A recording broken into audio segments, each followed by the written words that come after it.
struggling at the plate were looking for the winds of change. The visiting Cubs put together speed on the bases and timely swings to cross the plate 5 times last night. The Phillies, who were glad to be back home, were not as happy to see the same offensive output and results in the series opener.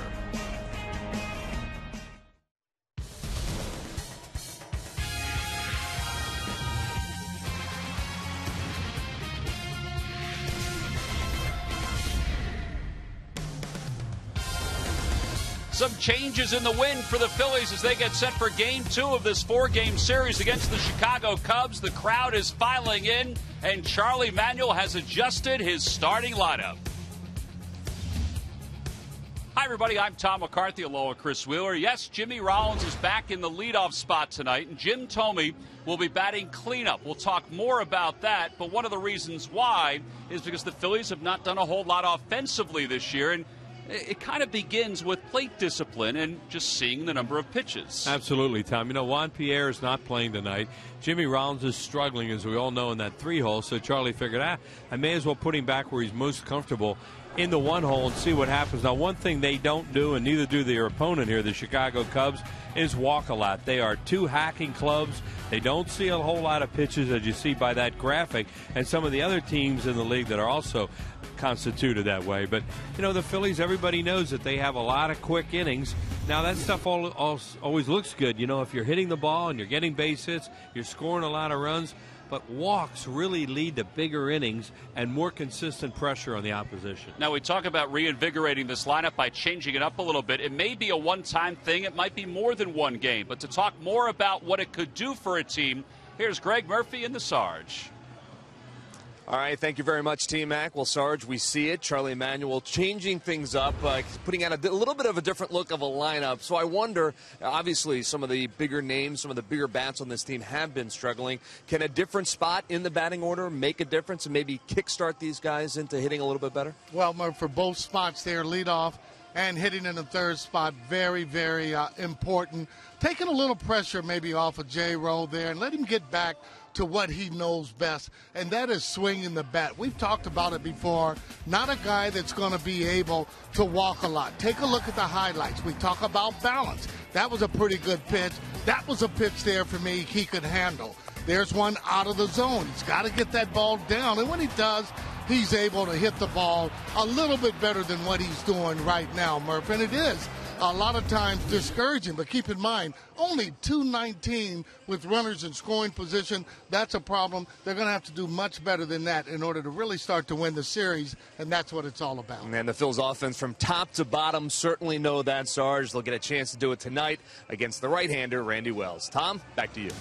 All right, Murph, thank you very much. Indeed, it will be Randy Wells on the hill for the Chicago Cubs, and he'll be opposed by Joe Blanton, who is making his 5th start of the year for the Phils. So some changes for the Phils. Jimmy Rollins back to his normal spot as the leadoff hitter for the Phillies, trying to inspire this offense to get some more runs for Joe Blanton. We'll be back with the lineups in the first pitch right after this.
Up on the mound, getting set for the second game of this 4-game series between the Phils and the Cubs. Let's take a look at Dal Swaim's starting lineup. It's brought to you by Xfinity, only from Comcast. David DeJesus, Darwin Barney, and Starlin Castro. Brian LaHare is the first baseman, then Alfonso Soriano and Ian Stewart. Then the bottom third of Johnson Castillo. We'll tell you about him and Randy Wells, and they'll face Phillies right-hander Joe Blanton, who is ready to go. Blanton this year 1-3 with an earned run average of 4.34. So he'll face David DeJesus, the leadoff hitter for the Cubs. And the first pitch of the night is a strike on the outside corner, according to Dan Iasonia, and it's no balls and 1 strike. The particulars on Blanton: 23 hits and 18 2/3 innings of work. Just 7 strikeouts so far this year.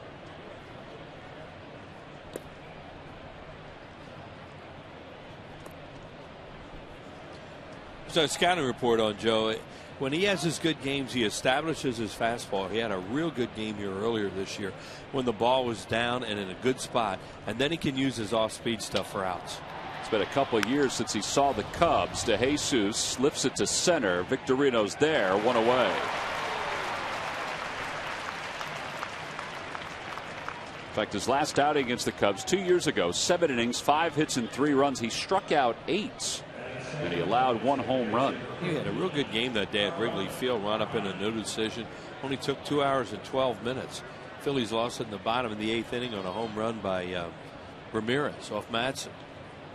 That was an electric night at Wrigley Field for the Cubs. I remember being down by the first base dugout at the end of the game, and that was an unbelievable night. As Darwin Barney takes a strike, you might wonder, where's Tony Campana, who last night was the number 2 hitter and had 2 hits and really invigorated this Cubs offense. Well, he's off tonight, and Reed Johnson is in center field. Kind of happy to see him on the bench. I know the Phillies are, because you say, Tom, he did a great job. This guy can play a little bit. He's got a chance to be a good player, and then to have a solid middle infield combination with Castro. There's a Campana. You know, he'll be around a pinch run later on. There's a foul ball, and it remains 0-2. But they evidently want to play 2 or 3 guys in center field and get them at bats and alternate them. And so tonight it's Reed Johnson's turn. Right. And Dal Swaim said there may come a point where one guy wins the job full time over the others. Marlon Byrd was the starting center fielder until about a week ago. 0-2 the count. Breaking ball hit on the ground to second base. Pete Orr making the start instead of Freddie Galvis. Throws him out. 2 away. That'll bring Starlin Castro to the plate, and it'll bring Greg Murphy to the microphone. Murph? All right, thank you very much, T-Mac. Yes, an update on both Ryan Howard and Chase Utley from Ruben Amaro Jr. today. Ruben called it a light at the end of the tunnel. Ryan Howard is going to head to Clearwater, Florida to begin his rehab. Said he'll start with some light workouts, and then he'll start hitting later on this week. So certainly that is some good news. The update on Chase Utley: he is going to join the team sometime next week, and he's going to go through pregame routine with the players. And when he feels comfortable, he is also going to head down to Florida and start his rehab assignment. That no timetable yet on Chase Utley when he'll go to Florida, but certainly, again, progressing very nicely. As Ruben said, pretty darn well, and that is certainly good news, guys. It's great news, Murph. And Starlin Castro singles, and it'll bring Brian LaHare to the plate. And for Ryan Howard, Ruben also said that, you know, they feel like they might be able to ramp it up a little bit if Ryan is cleared to start hitting. And I think that's the best news, that not only is he going to take ground balls, but that he'll start hitting this week, and they might be able to move pretty quickly with him. Whatever that means, I don't know. Yeah, T-Mac, he said that, you know, he's going to give it a couple days to try and get his legs underneath him when he's down in Florida, but then he'll start hitting. And once he does, Ruben said he thinks they can be very aggressive with him and try to get him back as quickly as possible. So, yeah, that certainly is good news. All right. Well, Brian LaHare fouls the first pitch off, so it's no balls and 1 strike. Well, that was the good part about what was going on in spring training this year. Is Ryan was hitting. He was in the cage. He was swinging the bat. And then all of a sudden that infection developed in the wound on his heel, and he had to have the second surgery, and that stopped all that stuff. Castro leads off first. He's got some pretty good speed. He started, then stopped. The pitch is inside. You know, I don't think anybody thought Utley, neither Utley nor Ryan Howard would play in the month of April. So the month of April is almost over. Been a lousy month, really, for the Phillies. Haven't played all that great. And now you look forward to May, and maybe one or both of those guys could be back. It's a weird lead he's taking off first. Looks like he's going to run all the time. Then he almost looks like the Leaning Tower of Pizza out there.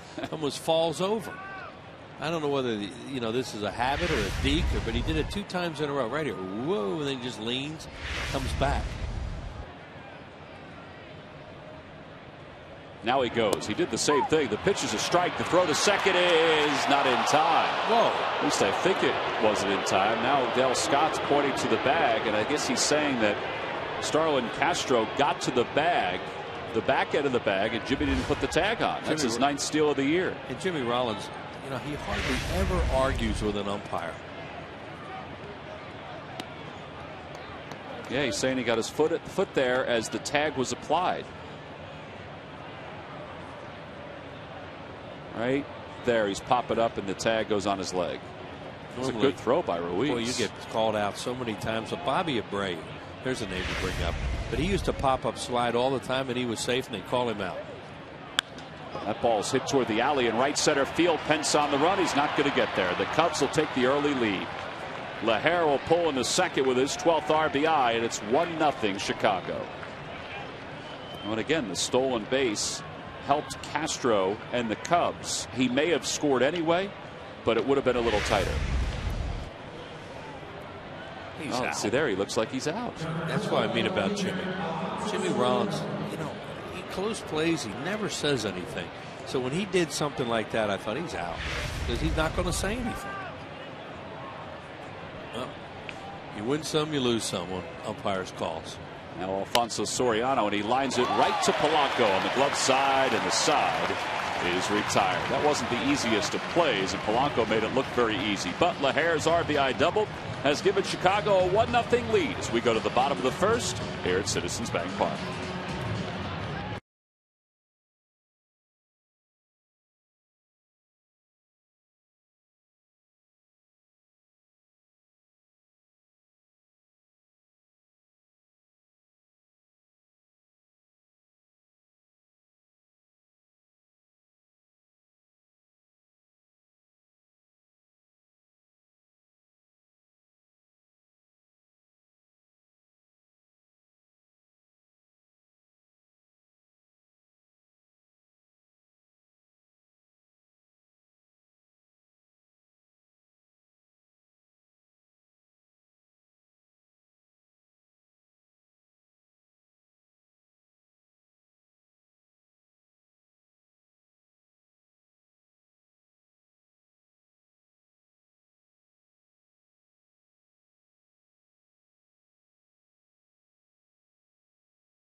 Bottom of the first, let's take a look at the lineup for Charlie Manuel. It's brought to you by Xfinity, only from Comcast. And there he is, Jimmy Rollins at the top of the order, followed by Placido Polanco and Hunter Pence. Jim Thome is the cleanup hitter tonight. Then Shane Victorino and Lance Nix, who's had a pretty good stretch. Carlos Ruiz does the catching. Pete Orr bats 8th. He's at second base. And Joe Blanton 9th. And they'll face 29-year-old right-hander Randy Wells for the Cubs. Rollins 0 for his last 11. And he takes a strike. It's 0-1. That's only the beginning of Jimmy's struggles. As you look at Wells' numbers, began the year down in AAA. When he put Ryan Dempster on the disabled list the other day, they brought Wells up from AAA. He's a native of Belleville, Illinois, which is now near St. Louis.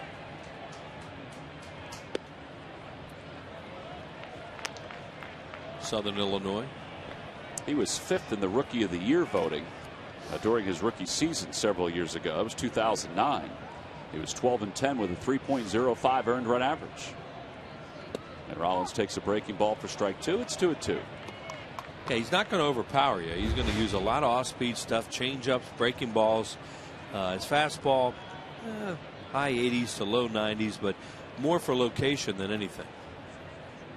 Jimmy hits it back to the box, and Wells is there, and this will be an easy 1-3 putout. So 1 away here in the first.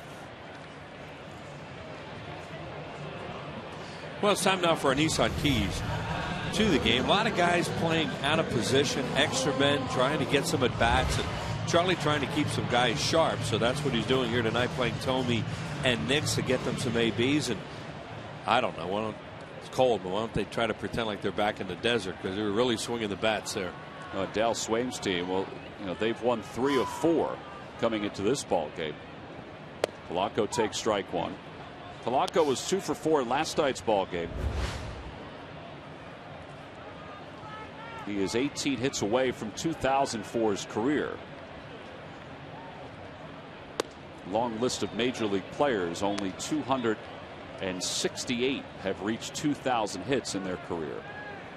As you see, the rain is falling, and we're told there would be some light rain during the first part of tonight's game. Yeah, it's not going to be a pleasant night, but they really feel we should be able to play this ball game okay tonight. The Lucky McDonald's Phillies home run jackpot contestant is Nancy Geiger of Allentown, Pennsylvania. If the Phillies hit a home run in tonight's ball game, then Nancy will win $100. Tomorrow it's supposed to be beautiful, and Monday night also. So you got to get through this game tonight with some little bit of nasty weather, and then after that it's going to be good. Just cover up, young man. Not a lot of wind, so it's not a big poncho problem night. Line drive caught by Darwin Barney. So there are 2 outs. Polanco hit it on the nose. One of the reasons why he's in the lineup tonight. Charlie Manuel was fiddling with the lineup because Ty Wigginton's hit in 12 consecutive games. And he wanted to keep him in, but he also wanted to get Tomey some at-bats. He wanted to move Rollins to the leadoff spot and keep Polanco in as the 2-hitter. And he felt he should give Pierre a game off, too, and that opened up the chance for him to put Rollins in the 1 hole. There's a spinner up the first base line. That's going to stay fair and then roll foul. I should say spin foul. Wow. How about the movement that thing had? Pitcher like to be able to throw a ball like that. Wiffle ball, Wheels. Wiffle ball. It was like a wiffle ball. It was going in all different directions. Bill Miller is the first base umpire, part of this crew that includes Dale Scott, who's your crew chief. He's got to wait till he gets to the bag to make a call, but it's fair. It's a fair ball, and now it's a foul ball. If LaHare didn't have as far to run, he would have been able to make it a 3 unassisted. Yeah. Bill Miller and Sam Perlaza are talking about it down there. Like, you were going to call that fair, weren't you? Yeah, it was. Sam was going to help him a little bit. He's a very helpful guy. He's a good guy, Sam Perlaza. They have a nice coaching staff right now. There's a lot of personality in there, and he's one of them. On the Toyota Major League scoreboard, Arizona's jumped out on top of Miami 2-0. Gerardo Parra has an RBI double and a run scored from the leadoff spot.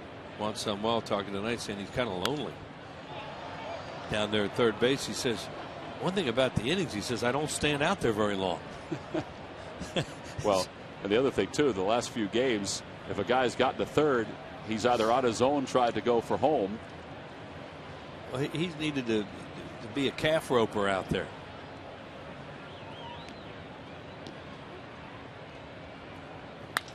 There's a liner to center field. Johnson started in, but it wasn't over his head far enough so he could recover.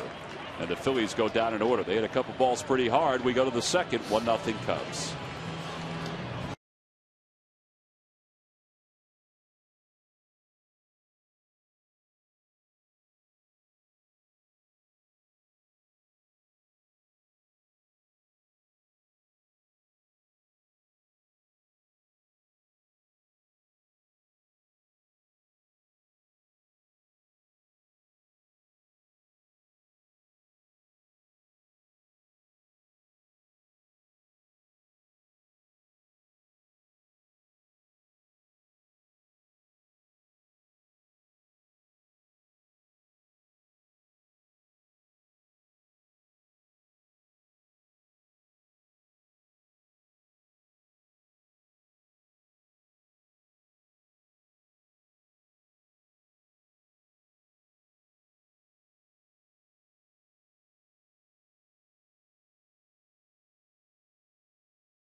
activities going on before the ball game, but the one that got the loudest applause was that of Brian Dawkins throwing out the first pitch. Brian earlier this week announced his retirement, held a press conference today over the NovaCare Center, and then wearing the Jimmy Rollins jersey, threw the perfect one-hop strike to Jimmy Rollins behind the plate tonight with the first pitch. I'll tell you, it was one of the loudest rounds of applause for somebody other than a Philly that we've heard here. And speaking of B-Doc, he is with Greg Murphy.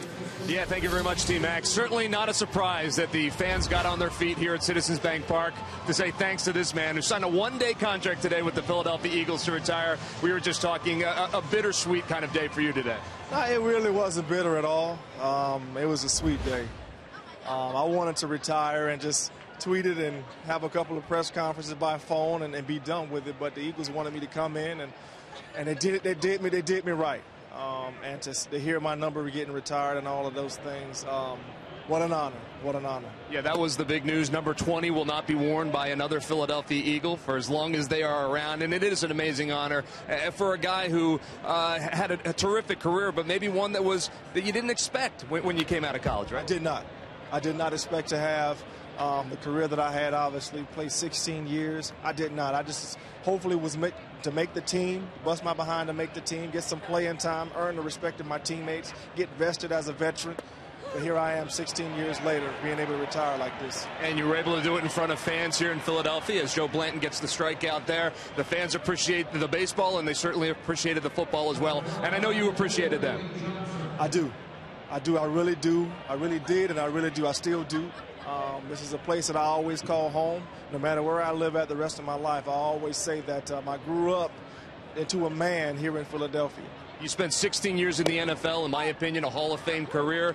But you had some nerves out there when you were throwing that first pitch, did you not? Edmund, I haven't been that nervous in forever. I was like, you guys to be kidding me. It's not like I got to strike anybody out. But what I did, I was ahead in the count. Yes, you were. So I was trying to get him guessing, and so I threw my curve drop at the last second to make sure I get him swinging at something. Brian Dawkins always thinking when out on the field, no matter what field it is, and your good friend Jimmy Rollins framed the pitch very nicely, so we'll call it a strike. Perfect. Brian Dawkins, thanks for everything. Congratulations. Thank you very much. Number 20. Back to you, T-Mac. All right, Murph, thank you very much. Yep, it'll become the 8th jersey number that the Eagles will retire, which is pretty impressive. And he joins the list that includes the late Reggie White, Jerome Brown, Chuck Bednarik. I mean, some pretty cool names. That's number 60. That is number 60. What are some other names on there? Steve Van Buren. Yeah. 15. Little roller over to second base. To his left is Orr. I think I better quit while I'm ahead.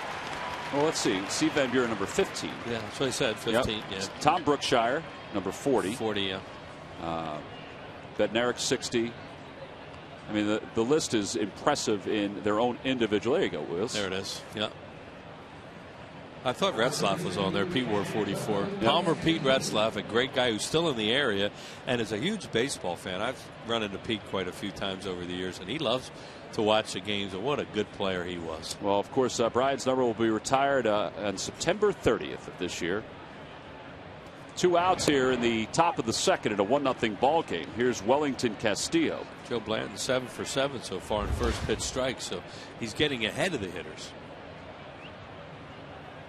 And now he's 8 for 8 after the pitch to Castillo. For 8, yeah. Castillo just added to the roster today. He's one of their big prospects, and it's nice when you have some catching prospects. And he's up here because Steve Clevenger, who we talked about last night, in batting practice yesterday, on the last pitch that he swung at, pulled his oblique. Wow. And then Giovanni Soto, who was in the original starting lineup, hurt his back, so he's available to back up. But it was a good thing that Castillo arrived from Iowa. Down and away, 2 balls and 2 strikes.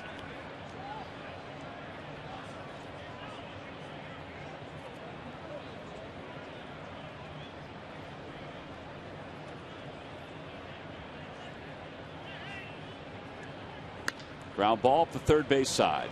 Polanco has it. Should be an easy play, and it is. So 1-2-3 inning for Joe Blanton. Pretty nice job by Joe. We played 1.5 here in Philadelphia. On to the bottom of the second. Jim Thome will lead.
iPad, Android, and Windows Mobile. It is a great one for any baseball fan. You can get live audio, follow pitches for games, video highlights, and more.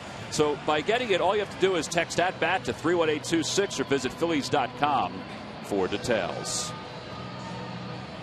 Last of the second, Phil's down 1-0. You're talking about some of those great Eagles that were retired. Two of them, and Tommy Brookshire was one of the all-time good people. And Pete Retzlaff were tremendous broadcasters in this town. And television guys and radio. Pete went on to be general manager of the Eagles, and he played at 6'1", 200. That's remarkable. And he was technically a tight end, but you know, he'd be like a flex end or whatever they call him nowadays. There's a ground ball to the right side by Tomey, and Starlin Castro just throws him out. So 6-3 on the putout. So 1 away, 4 up, 4 down for Wells. And that'll bring Victorino to the plate. Jimmy's trying to get going. He's trying to get going with sporadic at-bats, so that's why it's good to get him out there tonight and get 4 at-bats. And they used a shift on him like Ryan Howard. That took a hit away from him. Here's Victorino, 241 hitter, 4 homers, 8 runs batted in. Victorino was 0 for 4 in last night's ball game. He takes strike 1. It's 0-1.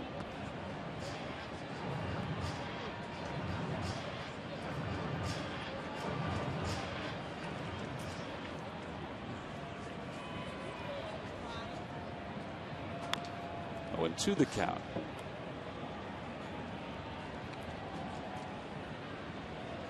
Mentioned Randy Wells was down in the minor leagues to start this year. You know, his numbers were not the numbers of a guy that should be called up. I mean, no offense, but he was 1-0 with a 9.42 earned run average at AAA. So maybe you should hit him a little bit. Well, I guess so. But I guess he was the most seasoned guy that they had once Dempster went down. Yeah, well, you know, it's hard to reach down into your minor leagues, AAA, a lot of times, and replace a big time starting pitcher, because a lot of the guys who are AAA, that's basically what their level is at this point. Well, he's worked ahead of every hitter tonight.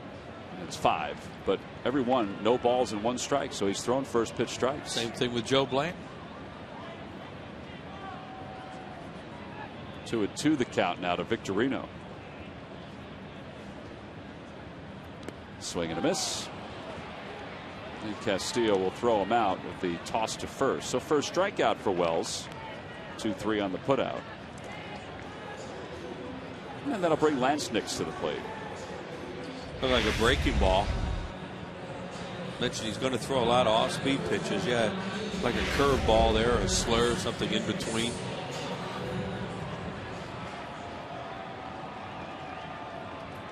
Nix was 6 for 15 on the road trip. A home run, 5 runs batted in. Playing left field as a starter for the first time this year. They too have the overshift on against him.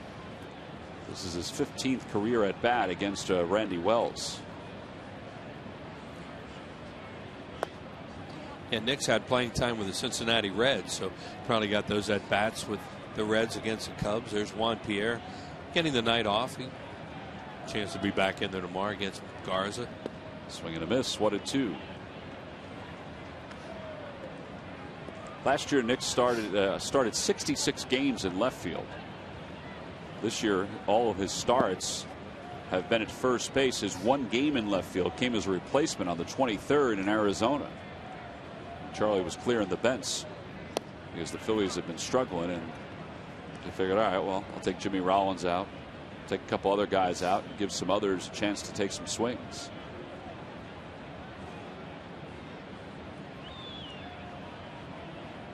Two and two the count. 3-2. Well, there's the old trap, you hope. 2-2 changeup. Now you have to throw fastball. Well, you almost always do. We'll see. And that was a breaking ball. Yep. And Nix is aboard, first base runner for the Phillies. Another off-speed pitch, and he buried it in the dirt way in front of home plate. But when you throw the 2-2 pitch, well, you better not be afraid to throw a 3-2, and he did. He came right back with it. Wheels, next time you want to catch a Phil's game, head to StubHub, where you'll find the seats you want and the freedom to choose where you want to sit. StubHub is the official fan-to-fan ticket marketplace of the Phillies. By the way, that walk for the Phillies, just the 38th of the year for them.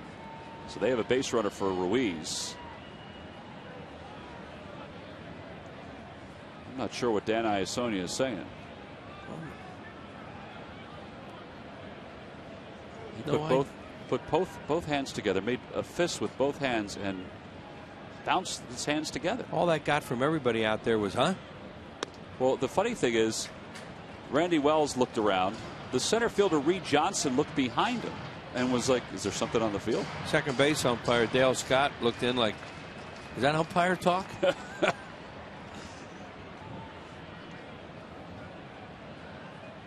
Carlos takes a breaking ball, and it evens the count. 1 ball and 1 strike. No idea. Carlos hitting just under 300 for the year with a couple home runs.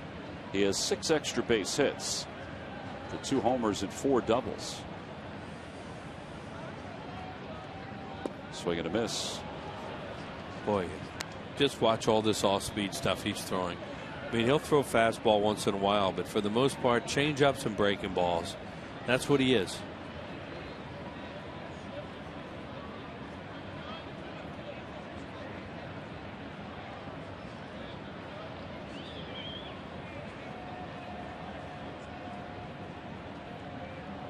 Swing and a miss. Castillo bobbled the ball, and he applies the tag. So the second strikeout of the ball game for Wells. Phils get their first base runner. They leave one. We go to the third. It's 1-0 Chicago.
ThePhillies.com. Go to the fan section for all the information, and please submit your answer on the subject line. Here we go, Wheels.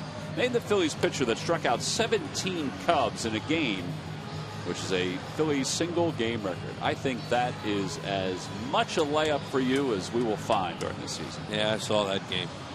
In person? No, on television. Okay. Answer will be revealed in the 7th inning.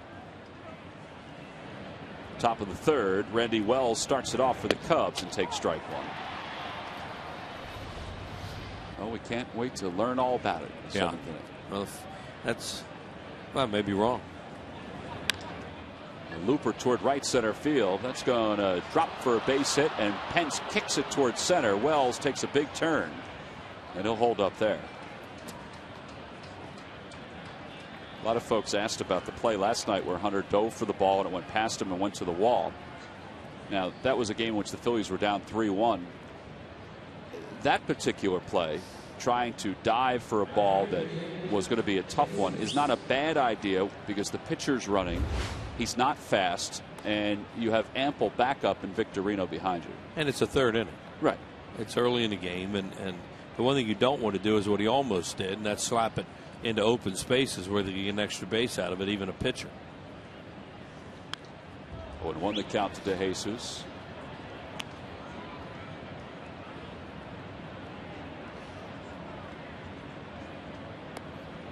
DeJesus has hit in 3 consecutive games.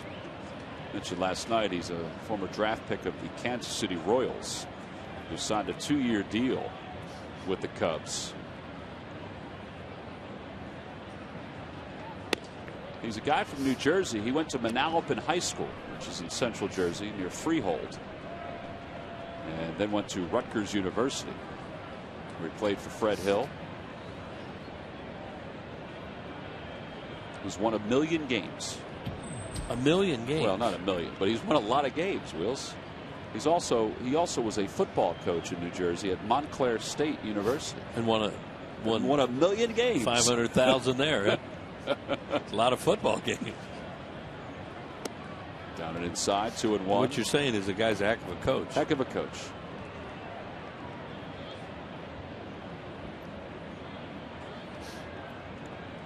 DeJesus was drafted out of high school, decided not to sign, and then went to Rutgers and signed once he was drafted by the Royals. Popped him up. Shallow left center field. Rollins, the shortstop, is there. And there's one away. All right, here we go, Wheels. 1,010 wins as a baseball coach. Now, if you combine his totals as a football coach, where he was a coach at Montclair State from 76 to 82, then he would have 1,158 wins. Boy, that's a lot of wins. That's a lot of wins. Here's Darwin Barney. Working on 1 million. Swing and a miss. Stays after it another 120 years. Yeah. To get there.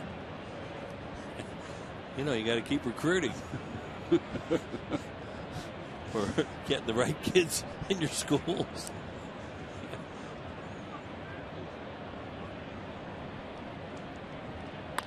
Grounder back to the box. Blanton handles it. Gets it to Rollins for 1, and a 1-6-3 double play. Randy Wells slid a little late at second base. In fact, it was almost as if Jimmy was trying to catch him after he threw the ball. Now that was a good play all the way around. We go to the bottom of the 3rd here in Philly.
Get to a Nissan dealer for great deals on innovation you can count on. Innovation for all. By AT&T. Rethink possible. And by Jeep. Visit Jeep.com to learn more. Bottom of the 3rd. Phil's down 1-0. We'll set Pete Orr, Joe Blanton, top of the order to the plate. It's Carlos Ruiz. Arms crossed. I asked Carlos, I said, how you feeling? He said, I'm feeling good. I said, you know, you had a grimace on your face after one swing the other day, you know, because he's got that bum left wrist. And he said, yeah, he goes, that swing and the miss with that, he goes, that sidewinder, that guy that threw it. Yeah. And I said, yeah. He said, yeah, I felt it a little bit there. That's Ziegler, I guess it was, right?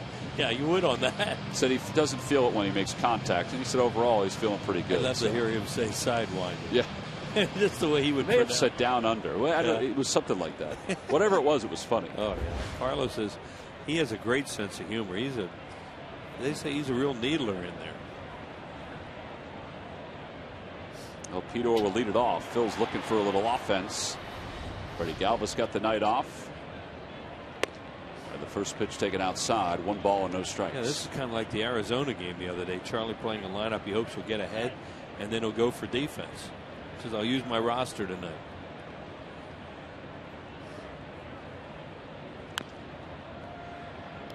Both these pitchers getting ahead of the hitters. On the Toyota Major League scoreboard, Pittsburgh's taking a 2-0 lead over Atlanta. That game's in the top of the second. Alex Presley has a double, a run scored, and an RBI from the leadoff spot for the Pirates. Eric Bedard's pitching for Pittsburgh. Swing and a miss. 1-2 to Orr. That's his fastball there. It's more of a sinker. Kind of the type of pitch for a left-handed hitter. They almost have to try to go the other way, or they're going to roll that one over if he keeps it down. Working with a new catcher. Well, maybe they work together. I was thinking the same thing. Yeah. So they may be on the same page. Just want to try a new, different pitch. In the air down the right field line. That'll hook foul out of play. Castillo, who is making his first major league start of this season, he has played before. His reputation is such that he's a good hitter, not a great defensive catcher. He had 3 errors and 2 passed balls down in AAA. Swing and a miss. Threw him a changeup. And that's the 3rd strikeout for Wells. See a lot of changeups for these left-handed hitters in the lineup. Here it is. See this kind of dead fish dies down and away. Great pitch to a left-handed hitter from a right-handed pitcher.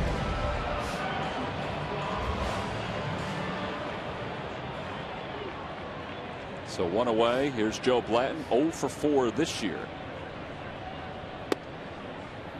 Starts him off with a fastball inside.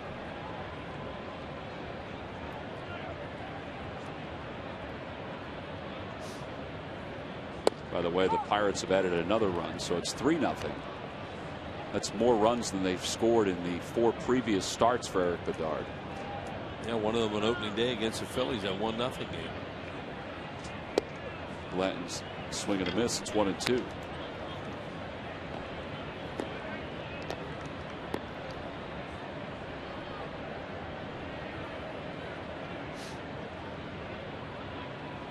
Ooh.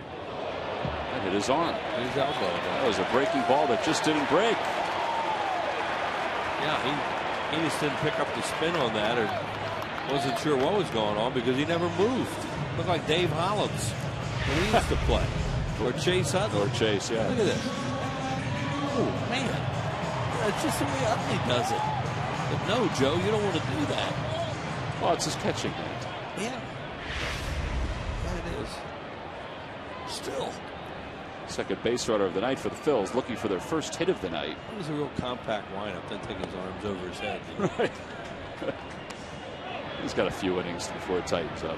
Well, that will. They went out and gave him the. Well, I thought they did. I thought they were going to run out and give him a jacket, but he doesn't have one. Castro cheats to the middle against Rollins, and it's 1 ball and 1 strike. Yeah, it's a pull defense is what it is in the infield and the outfield. See the pull defense with the shortstop where he is, and then the center fielder in right center. Jimmy just trying to stay back. And there's so much off-speed stuff being flipped up there by this guy. And then, you know, his fastball's about 88. It probably looks like 98.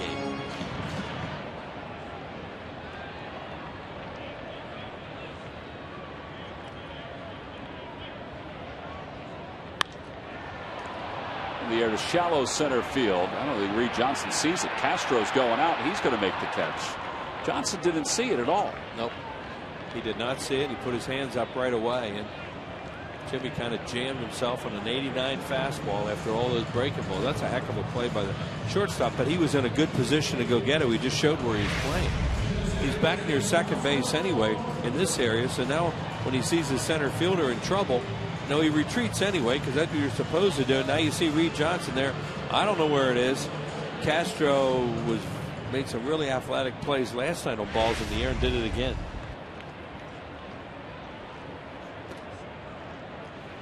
Well, Polanco lined out his first time up. He taps that off his foot. I guess I shouldn't say he tapped it off his foot. He hit it pretty hard off his foot, so it's 0-1.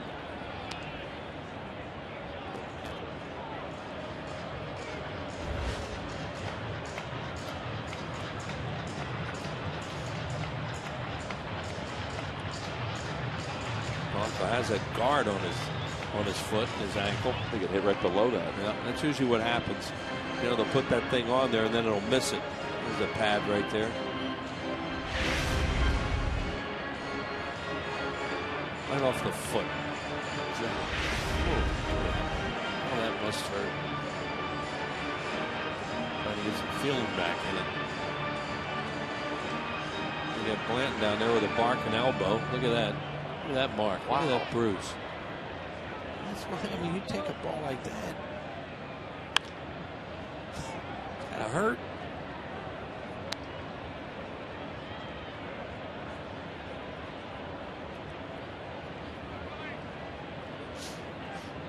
Polanco's had back-to-back solid games offensively, which has lifted his average at the start of this game to 254. It's at 250 now after the lineout.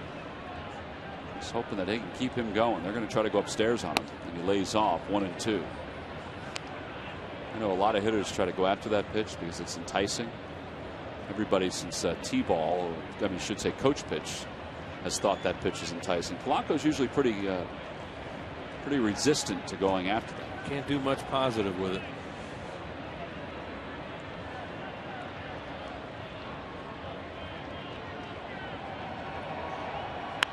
Out in front toward the left field line. Castro is out there to put it away, and the Phillies are retired here in the third.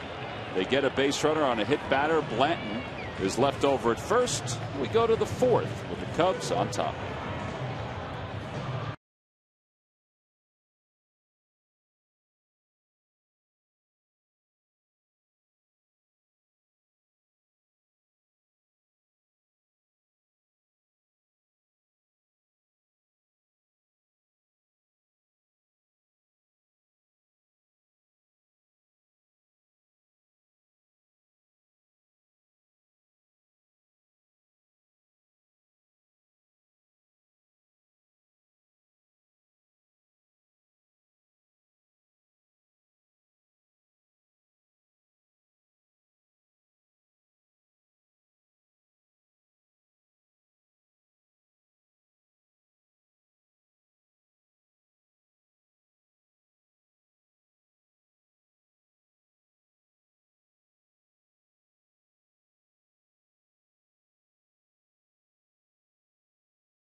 At home, just go to WMasonAtHome.com to find branded products you want at low prices you'll love. Who but WB Mason at Home?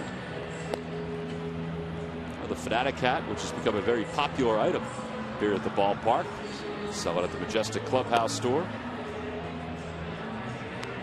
We actually saw them in person for the first time yesterday. Scott Brandreth, who is the Phil's merchandise director, does a great job. He's part of the brain trust to bring that item in. Brought some to the office for you and I to take a look at, just so when we talked about it, we had a pretty good perspective on what kind of hat it is. Yeah, I was trying to try those hats on, by the way. I saw. Didn't really fit. I don't know if it was the fitting that was the problem. I think the getting on was the problem. They were a little bit tricky in the beginning, and I got to tell you, though, they're really warm. They are warm. I would agree with you on that. And if you're coming to the ballpark, if you're coming to a Phillies game, it's a perfect hat to wear. Oh, if you're going out to dinner, I'm not sure. I actually saw a lot of those signing the books earlier. A lot of kids, and let me tell you something. This is an item for adults. A lot of adults are wearing. I agree with that. Starlin Castro leads it off. It's 1 ball and 1 strike to Castro. A swing and a miss. It's 1-2. There's the original. Who would have thought that head would produce such a such a comfortable hat here at the ballpark? You never know. Never know what they're going to like. Grounder towards short, cut off by Polanco, and he throws out Castro, 1 away. So far, so good for Joe. I mean, he allowed the run in the first, but that's basically been it. No 3-ball counts so far for Joe. Tonight on Sports Night, a full post-game coverage and reports from this game, plus the Sixers-Bulls Game 1 recap. How about Derrick Rose with a torn ACL? And, of course, the Union are taking on the Earthquake, and we'll preview the Flyers-Devils Game 1. A full report on Brian Dawkins' retirement. Man, there's a lot going on Sports Night after the ball game on Comcast Sportsnet. Brian LaHare, an RBI double. That's the first time tonight that Joe Blanton has not thrown a first pitch strike to a Cub. Yeah, I kind of thought he might have pitched around him since there was a runner on second base, one of the better hitters, on their team. And maybe go after Alfonso Soriano back in the first inning. Yeah, especially with the lefty seeing the ball. He's already been, it's a great point. Hitting the ball well. Yeah, go at him with something that maybe it's your pitch. That ball a little bit too much of the plate as he drives in a run. Swing and a miss late on a 91-mile-an-hour fastball. It's 2-2. LaHare leads the Cubs in home runs and runs batted in. 4 home runs, 12 runs batted in. Also leads them in strikeouts. And there's 2 outs here in the 4th. Second strikeout for Joe. Elevated the ball on him. Fastball up in the zone. That's what you would call making an adjustment from seeing him the second time. Take a look at it as that ball with movement going away. But got him where he couldn't get on top of the ball. Good pitch. Alfonso Soriano hit one right on the nose his first time up, but it was caught by Placido Polanco.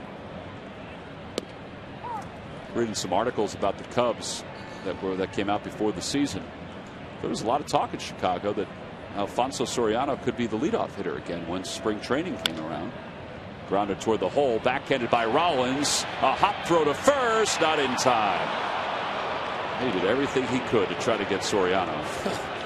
Yeah, so did Jim Thome there at first base. That's what you call cheating just a little bit as he comes off the bag trying to sell that. Ball hit right in the hole. That's just almost automatic hit for a guy that runs about 4-1, 4-2. See how Jim comes off the bag there? Take a look at it again as he comes right off there. He did beat it, by the way. You can see the glove as it had that little dentation there where the ball was going in. Jim Thome hasn't played a whole lot of first base in the last couple of years, but he remembers his instincts. He's got a lot of pride. Here's Ian Stewart who fouls it away, and it's 0-1. Stewart struck out looking his first time up.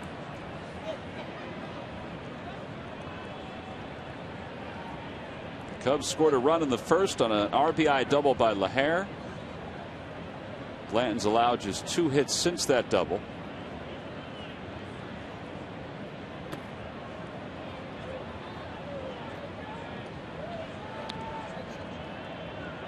As our replay showed, the run probably shouldn't have even scored because the base runner, Starlin Castro, who tried to steal second, was out looking at the replay.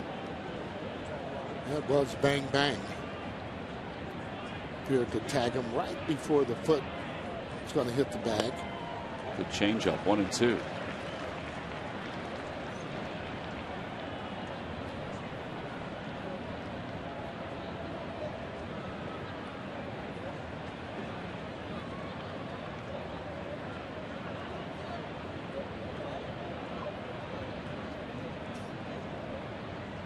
Breaking ball. That's another play for Pete Orr. To his left a step or two, throws him out. The inning is over. No runs, one hit, one man left. So Joe Blatton's allowed to run through the first 4. We go to the bottom of the 4th, and again the Phils in search of a little O.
Phillies baseball is brought to you by Honda. The really big sales event, real deals, big inventory. Now at your Honda dealer. By Thomas Jefferson University Hospital. And by Chevrolet. See your local Chevy dealer or visit ChevyDealer.com. Top of the 4th inning, along with the Sarge, I'm Tom McCarthy. It's 1-0 Cubs. Hunter Pence the hitter. He's ahead 1 ball and no strikes. Pence lined to center his first time up. Swing and a miss. 1 ball, 1 strike. I talked with him earlier. He had actually admitted that he has been swinging at a lot of bad pitches. And I talked about that high fastball that he had been swinging at. You know, and simply said, hey, I'm just not getting ready in time. I mean, he's always been a batter with a lot of movement, movable parts. See right there. He was on that one, and he smoked it down the left field line. He's going to get at least a double out of it. That's the kind of swing that you're used to. When he's going real good, that's the kind of swing you're used to. Well, he said he got to be aggressive in order to actually be able to do exactly what he's doing, and that's to come up there with that double. Safe at second, safe with New York Lights. There it is, right there. Right down the line as he hits it. You know, that ball there, as he smokes that ball going down the line, that's got to make him feel good, and especially after being able to do exactly what he said he was going to do. All right, now you have the number 4 hitter, Jim Thome, up. They play him to pull. Very rarely does Jim hit a ball in the infield the opposite way. Swing and a miss at a changeup. He was thinking fastball. Well, pitchers, they know the game themselves and what the hitter is trying to do, and that is to pull the ball. So what's he do? Throws the ball a little bit away, takes some, a little bit off, but he's been pitching off the plate so far. Doing a good job, Randy Wells has. Tried the same style pitch, and it stayed outside. 1 ball, 1 strike to count.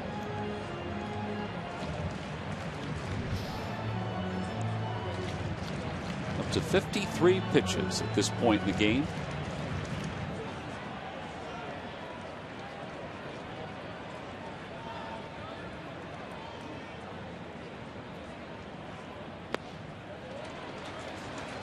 One thing about Jim Thome, if you look at the Phillies roster, you know, we had that graphic during our open about pitchers per plate appearance.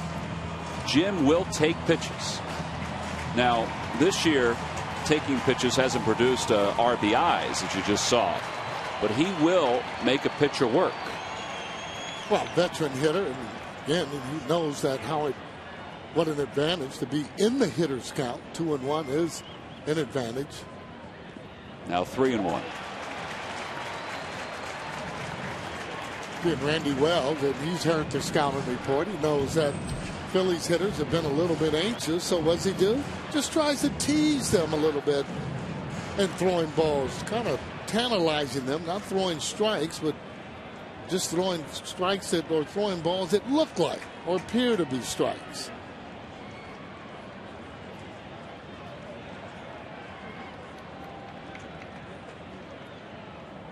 Ball 4. So Tomey's aboard. Phillies have runners on first and second with nobody out.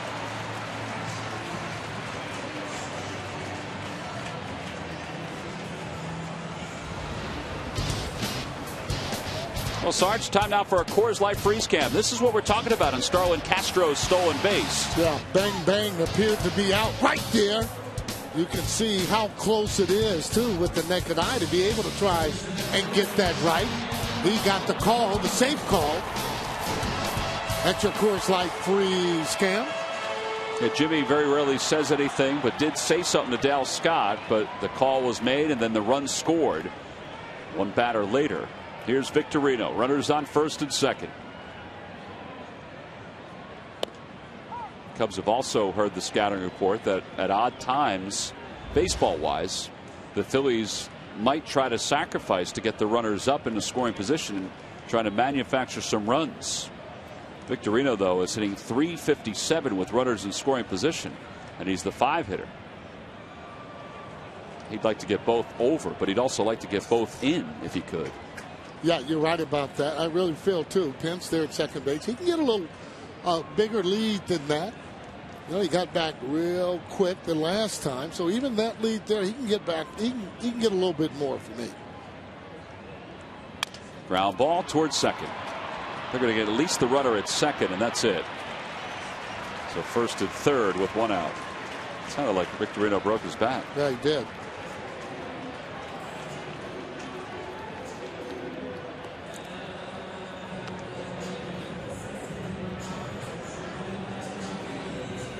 So Tomey's retired.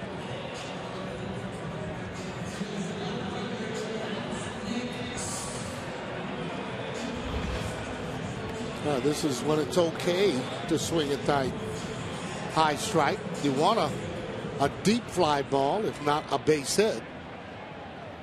You don't want to hit that ball on the ground if you can help it in this situation.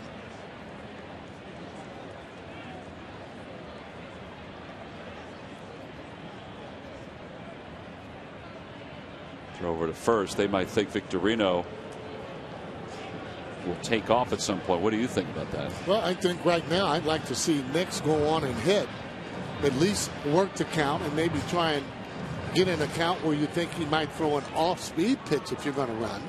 Other than that, I'd like to see Nix hit and try and maybe pick up this run. Out in front, he taps it foul. It's 0-1.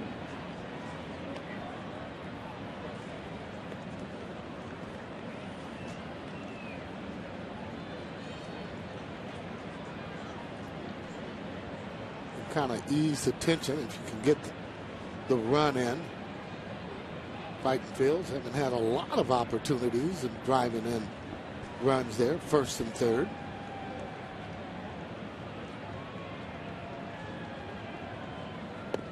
Out in front again, 0-2 the count. Yesterday the Phillies had first and third in the first inning and were unable to score. Now they have first and third here in the fourth in game 2. With one man down, trying to get a run home to tie this baby up. Yeah, now he's looking just for contact. So it doesn't matter now if he hits that ball on the ground. When you get 2 strikes, you're just looking to move the ball somewhere.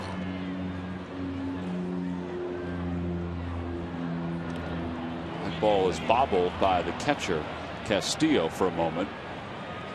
Not too far, though, and the runners have to hold. It's 1-2.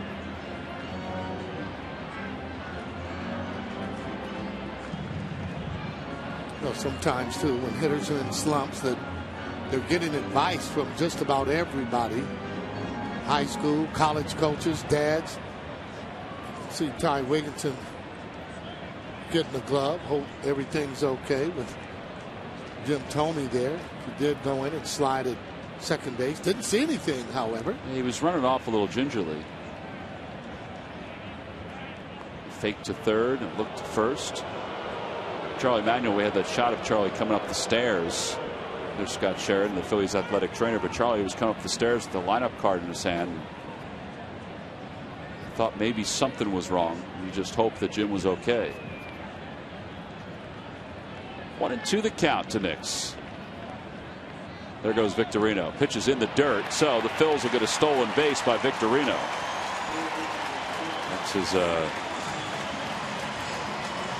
7th stolen base of the year without being caught. Well, he picked on a great pitch, off-speed pitch. Anytime a base stealer can pick that pitch out, more than likely he's going to get ready to steal it. That ball actually hit the dirt. No chance at all to throw Victorino out. 2-2 to Nix. A base hit. The Phils should get 2.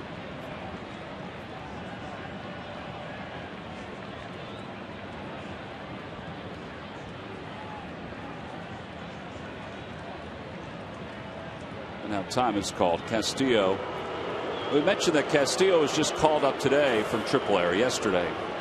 But he has caught Wells before because Wells began the year in AAA. Yeah, and again, just want to make sure that they're on the same page.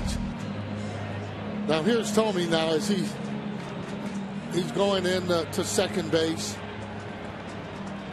Don't see anything now.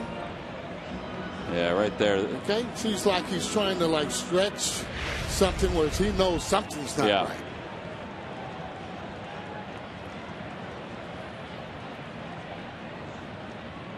In the dirt again, 3-2. Good job by Nix to run the count full. It's a great job by him. And again, though, the pitches that they've been striking out on are the ones that have been down by the knee. So, as that hitter, what do? You zone them up a little bit and be able to try and put a good swing on them. Got to lay off that low pitch, and especially low soft. In the dirt, ball 4. The bases are loaded. Second walk of the inning by Wells. Second time Nix's walks. And here comes Carlos Ruiz. Well, Wells never gave in at all on him, and he made sure if he was going to hit something, it was going to be down in the zone and something off speed. 16 pitches so far this inning, 9 out of the strike zone. So the bases are loaded. Phillies down by 1 here in the bottom of the 4th. Carlos struck out his first time up, but he's been one of the Phillies' best extra base hitters this year. Takes a curve low, 1-0. Boy, what a great pitch to take. That's that pitch he definitely would hit on the ground. Appeared to be a slider breaking down and away.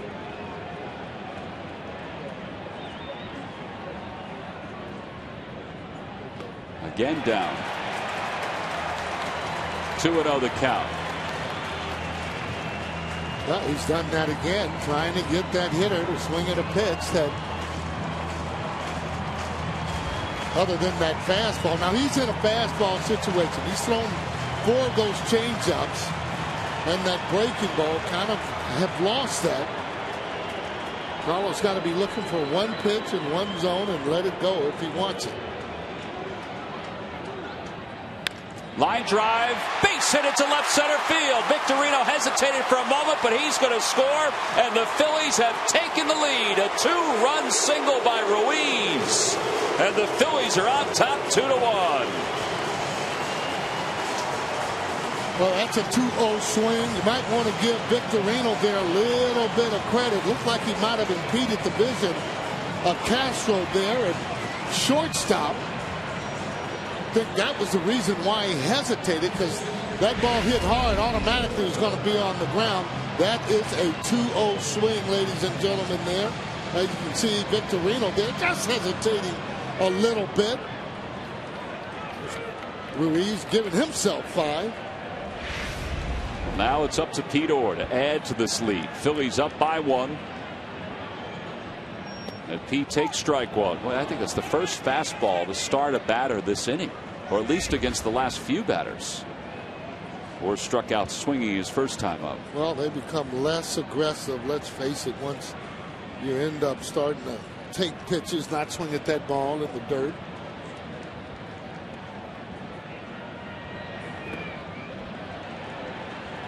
He's kind of just lost the feel of that off-speed pitch, which was kind of his bread and butter.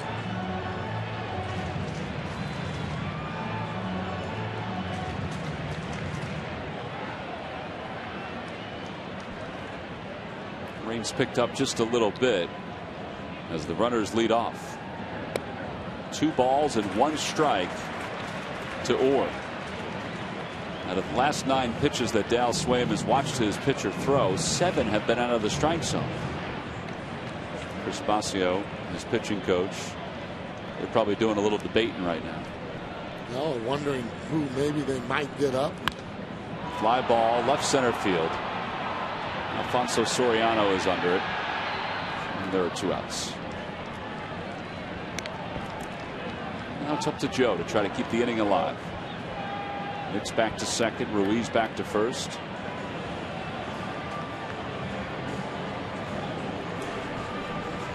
Tell you what, though, Wells has definitely kept the ball down. As you see the call,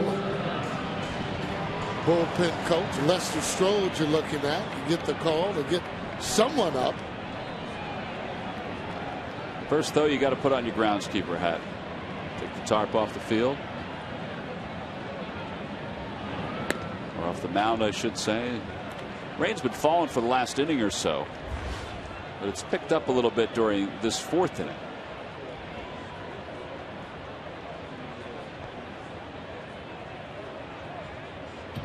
Michael Bowden is the right-hander who's going to get up to start throwing.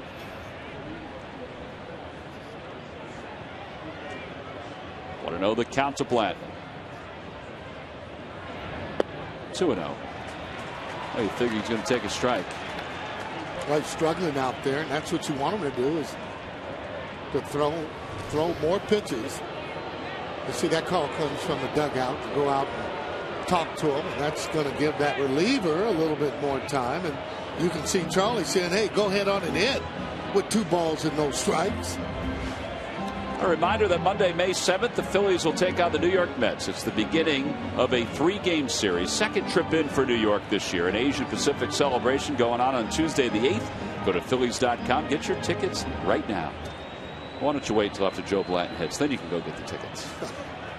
As Charlie just showed, he's going to give him the green light. If he gets a pitch he can drive. Good. And he lays off. That's a good eye. That's a good job that if you're able to hit, not just swinging because he gave you the swing sign. He'll take this one now. Ball 4. The bases are loaded. That may be it for Wells. We'll see. That's the 3rd walk of the inning, and now the top of the order. So he's hit Blanton and he's walked Blanton. Trying to be a little bit too fine. When you're too fine there, you're just not as aggressive, and you're not able to make your pitches, and then you start to squeeze the ball a little. Chris Basio is going to take his time going out to the mound. This is a 27-pitch inning for Randy Wells. 17 of those pitches have been out of the strike zone.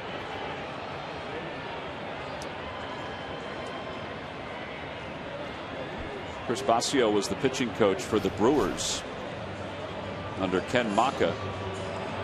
Played for the Brewers too. And the following year, Rick Peterson took over. But when Dal Swaim was hired from the Brewers to take over the Cubs, he brought Basio with him. Well, most managers like to have coaches around them that they're familiar with. So the bases are loaded for the Phillies. Rollins, the hitter, he's 0 for 2. Takes high, 1 ball and no strikes.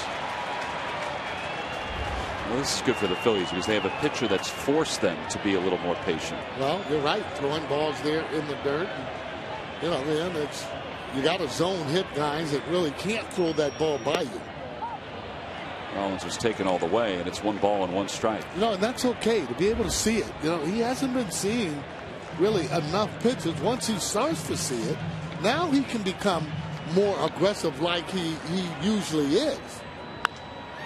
A looper down the right field line. It's going to be a fair ball as it kicks up some chalk. Nick scores. Here comes Ruiz. Blanton holds it third, and J-Roll has a 2-run double to give the Phils a 4-1 lead. Now that's got to make him feel good. Well, he hasn't been smiling a whole lot here over the last 5 or 6 games for sure. Maybe even a little bit longer. As you can see the bat there that he's using. Maybe he switched and used Ryan Howard's bat to pull that double off. Little one-hand action, though, as he takes that. Now, that's what you call hitting right there. That's not one of those kind of strokes where, you know, you're just right on the chalk, but not one of those kind of groove type of strokes where you're just hitting. Now, the pitcher, Randy Wells, he's just kind of twisting that out of the way as it hits the chalk, and he can't believe his luck.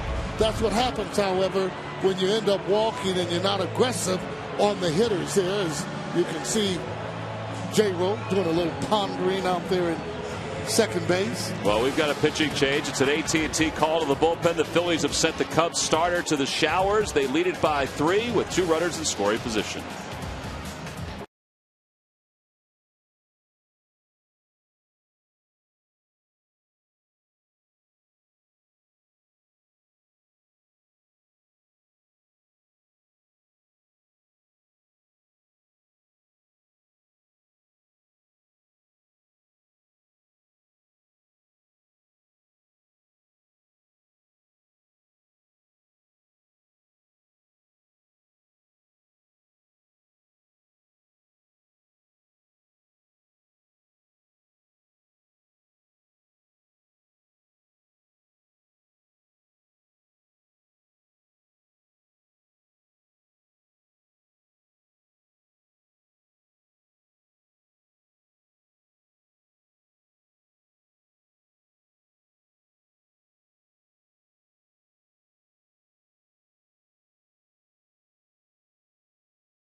Just 6-14. There are different camps for baseball and softball. Professional coaching, skill development from Phillies players, coaches, and Baseball Academy instructors. It includes official Phillies Baseball Academy uniform, a trip to the ballpark, plus a camper reunion night at a Phillies game. 17 different locations. Go to PhilliesCamps.com for more information. Again, PhilliesCamps.com for more information. Randy Wells lasted 3 2/3. He only allowed 3 hits, but he walked 4 and hit a batter. And now Michael Bowden will take over for him. This is just his 2nd game. Received a no decision in the ball game against the Cardinals earlier this week. Placido Blanco has a chance to give the Phils a pretty nice lead with a base hit. Outside, 1 ball and no strikes.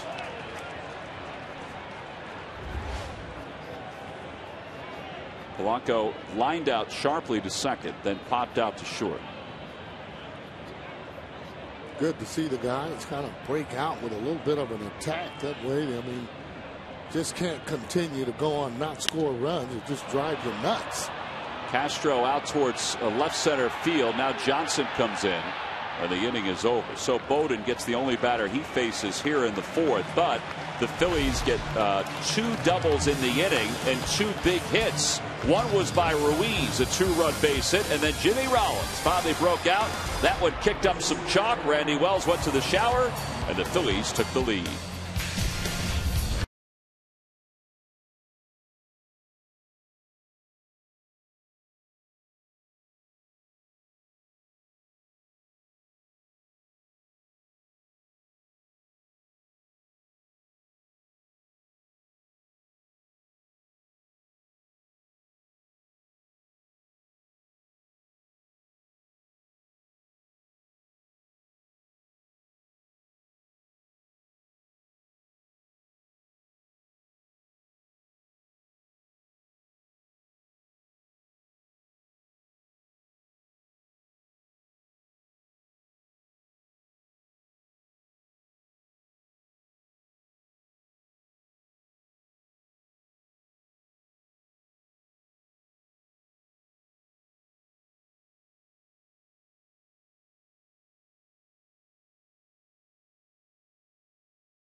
4-1, thanks to that guy right there. You know, it kicked up some chalk. It turned out to be a double, but for Jimmy Rollins, it just gave you visions of positive swings, don't you think? Well, when you're going through a slump, and believe me, he has, you kind of feel that there's too many fielders out there on the field, and for that ball to stay fair, I'm telling you, he did not want that ball to go foul. All right, Ty Wigginton, as we speculated, is in the ball game to play first base for Jim Thome. We've just heard a report that Jim has left the ball game because of lower back tightness or soreness, left side of his back, and he is listed as day-to-day right now. Reed Johnson leads it off against Blanton. It's 1 ball and 1 strike to Johnson. Left lower back tightness. You could just sense it when you saw him slide. It's a little bit chilly, a little bit damp out here tonight, and Charlie had actually talked about maybe giving Thome a little more playing time to see if he could get into a groove, and you know what he can do when he's hitting the ball. The guy's trying everything he possibly can, different lineups, motivational talks to different guys, and he wants them to be men. You got to stand up and do something to help the team win in every particular night. 2 balls, 2 strikes the count.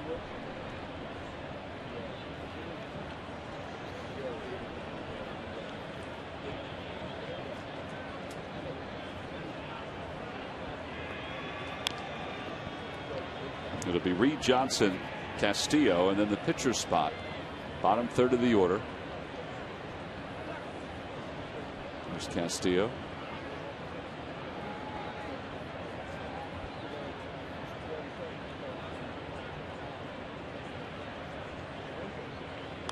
Ooh. It's lucky that ball didn't hit his hands when he swung. That ball was right on the knuckles, and not only that, it was coming inside. Take a look at it. This is exactly what Tom is talking about. Almost looked like if he hadn't swung at it, it might have hit him in the shoulder. Really. Can't believe he got it through the zone. Another one off. Rain's picked up a little bit more. Now we're in the top of the 5th inning, and the rain isn't supposed to last all that long. But Dale Scott visited with Mike Buchholder, the Phillies head groundskeeper, in between innings just to get an update. They're trying to put some ponchos on around the ballpark. Fly ball left center field. Lance Nix strolls under it and 1 away. Tomorrow night, get total Eagles draft coverage on Comcast Sportsnet. A complete breakdown from our panel of experts. Derek Gunn reports with the latest news, and hear how the draft picks will affect the upcoming season. Draft Day 2012 Weekend Review presented by CarSense. That's Sunday night at 10:30 right here on Comcast Sportsnet.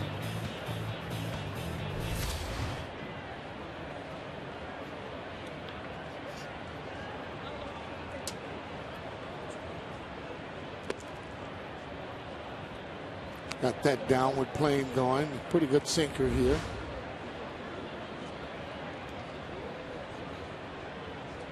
Ground ball to shortstop.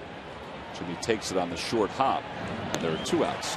I tell you, he does that routine play just about as good as anybody in the league, Jimmy Rollins, and making sure he doesn't boot that ball. Big Joe Blanton trying for that shutdown inning. It's always important to shut the opposition down after you've scored. Keep the momentum right on your side. Randy Wells singled in his only at bat. Let's see what Michael Bowden does in this at bat. May not be his only one. They need him to throw a few innings. Another Illinois kid stepping out, as a lot of pitchers do that aren't used to hitting. Some have a nice groove, like Cliff Lee or Cole Hamels. And a called strike 3. 3 pitches. Bowden will head back to the mound. And Joe Blanton gets that shutdown inning that Sarge was talking about. 1, 2, 3 go the Cubs. We've played 4.5 with the Phils on top by 3.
Sarge, on Monday, May 14th, the Houston Astros will be here, and one of your favorite giveaways of the year, the Liberty Bell cap, will be given to all fans that night, thanks to the folks at Teva. It's Teva Respiratory Asthma Awareness Night here at the ballpark. Tuesday the 15th is the Citizens Bank Business Person Special, and a Modell Sporting Goods Senior Stroll the Bases. That's for fans 55 and over. You can get your tickets by going to Phillies.com. Home half of the fifth, 4-1. Phil's on top. And just like the fourth, Hunter Pence will lead it off. He began the rally with a double and then scored the first run for the Phils to tie it up. He'll be facing Michael Bowden, who's on relief of Randy Wells, who's charged with 4 runs in 3 2/3. Well, that pitch looked like it hurt for him to throw, didn't it? Kind of just lost it a little bit out of his hand. No, the warmer the weather, too. I mean, this is when most of the hitters will heat up. I say the Pence went around. It's 1-1. The Phillies will play 2 more here in Philly and then go to Atlanta, where it's supposed to be in the 80s and 70s at night. Then Washington next week, just like Philadelphia. It's supposed to warm up.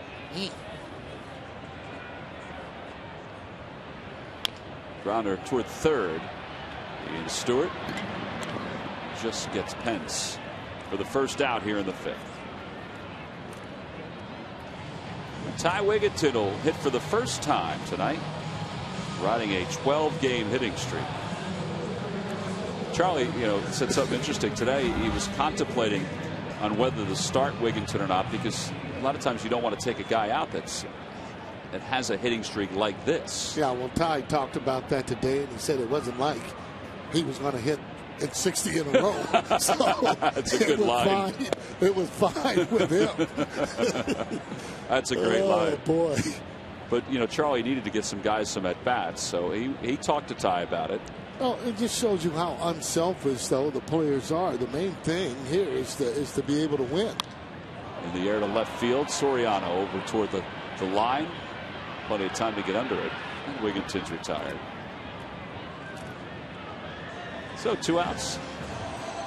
Well, speaking of Wigginton, last night provides tonight's Coors Light Cold Hard Blast. Yeah, I tell you, just missed that last pitch. He didn't there. High fastball as it gets out of the ballpark. It's the only run of the night for the Phillies. They were down 3-1 at that point. Then the Cubs scored a couple more. Coors Light Cold Hard Blast brought to you by Frost Brewed Coors Light. Here's Victorino, takes outside. It's 1-0. Well, you can almost tell by the sound when some of the balls are hit, they're going out of the ballpark. There's a liner down the right field line. That's not going out of the park, but it is going to the wall, and Victorino's going to at least second. That's where he'll stop. A 2-out double, his second of the year. Well, he kind of finally got the breaking ball up to pull the ball. He's actually been swinging a lot of breaking balls that are down. That one there, he catches as he drives that ball right down the line there. Automatic double once it gets there. Well, he's safe at second, safe and secure with New York life. That's right, Sarge. That's right.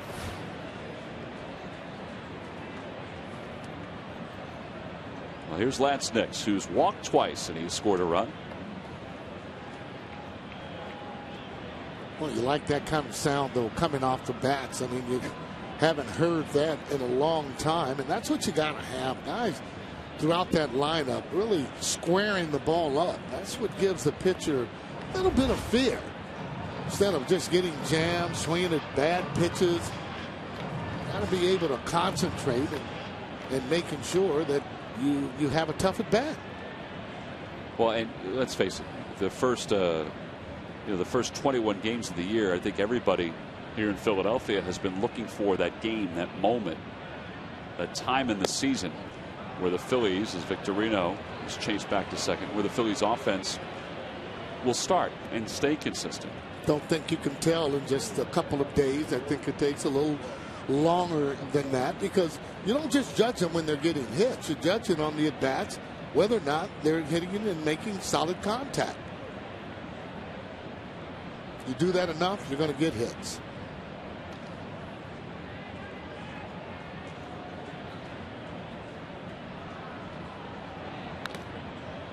2-1 the count to Nix as he fouled that off. I thought Nix had one of the best at-bats of the inning his last time up, because he was behind 0-2 to Wells, and then Wells was not going to give him a fastball.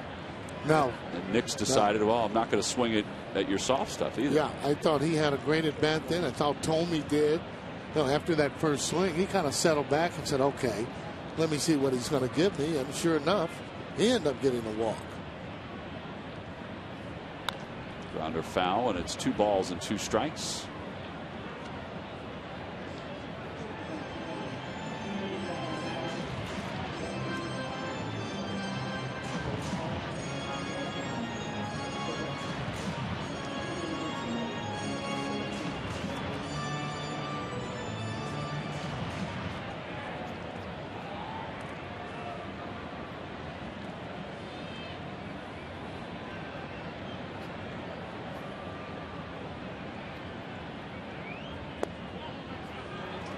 Off the outside corner, good eye, and it's 3-2.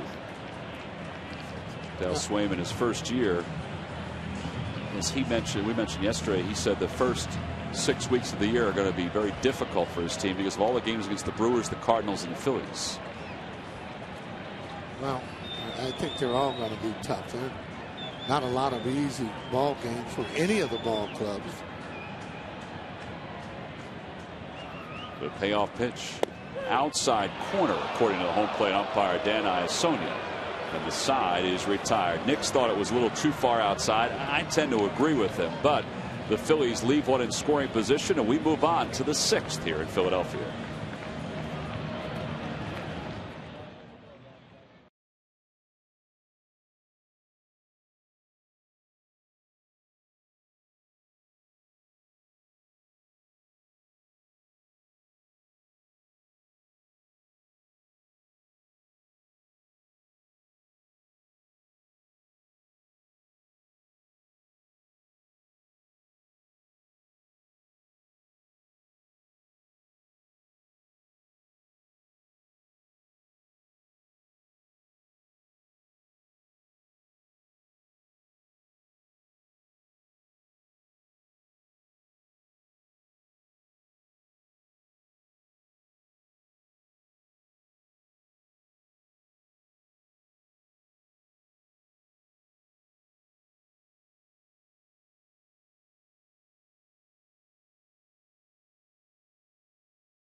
Shining in his first month with the Phils, Freddie Galvis is enjoying his time in the major leagues while filling in for Chase Utley. The shortstop turned second baseman hasn't missed a step on the right side of the diamond. His speed, ability, and his strong arm have not let him or his team down. Number 13 has been good luck for the Phillies, and it's brought to you by Independence Blue Cross. Now more than ever, we're here for you every step of the way. Now, the Fanatic has brought Bessie the cow to the game tonight, and he's well, Bessie was needed to be milked, and the Fanatic first pulls out whole milk, and then, to the surprise of everyone, he pulls out chocolate milk. Well, we start the top of the 6th, and we do so with a laugh as David DeJesus will take a strike. It's 0-1. DeJesus is flied out to center, popped out to Rollins, so he's 0 for 2.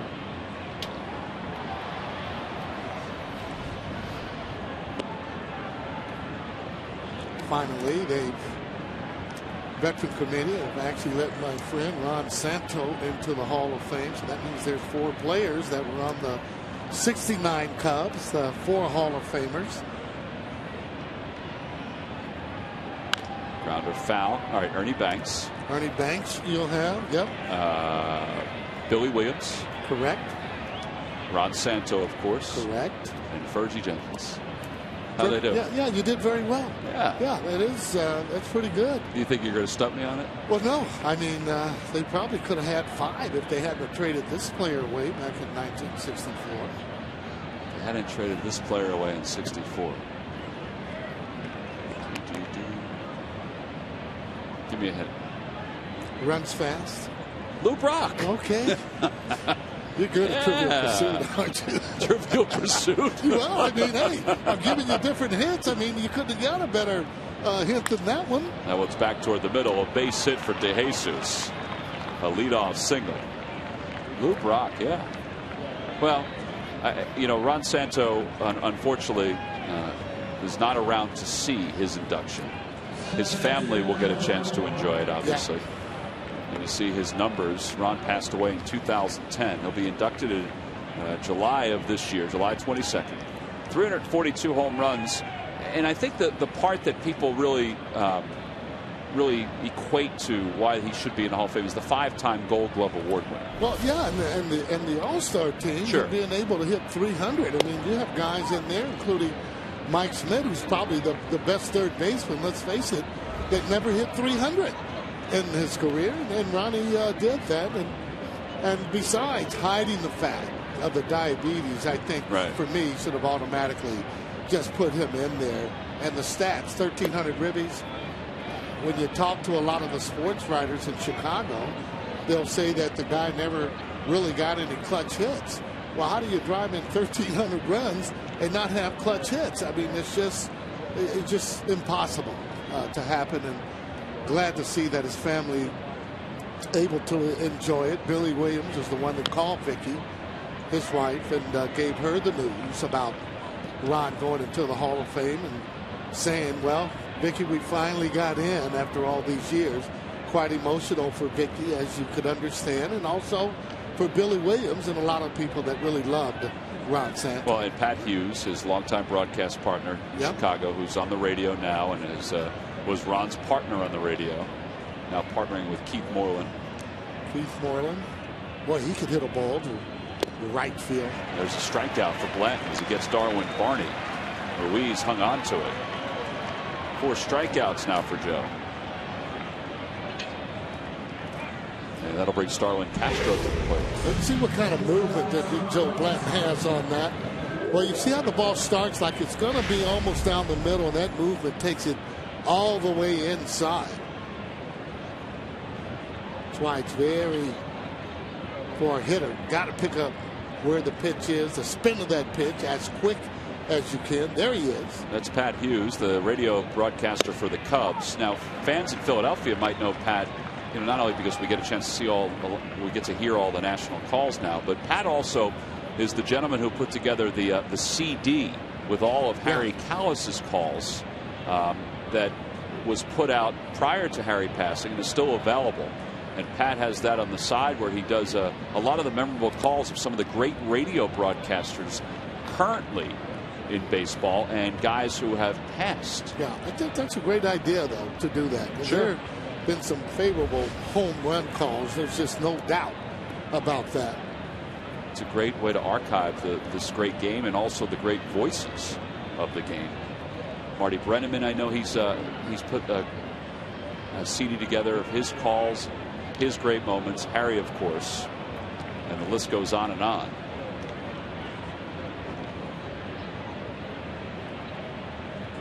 One ball, one strike to count to Starlin Castro here in the top of the 6th. Phillies up 4-1. Trying to even up the series. A strike at the knees, 1-2. Oh, that's good. He's been down there all night. Good to see.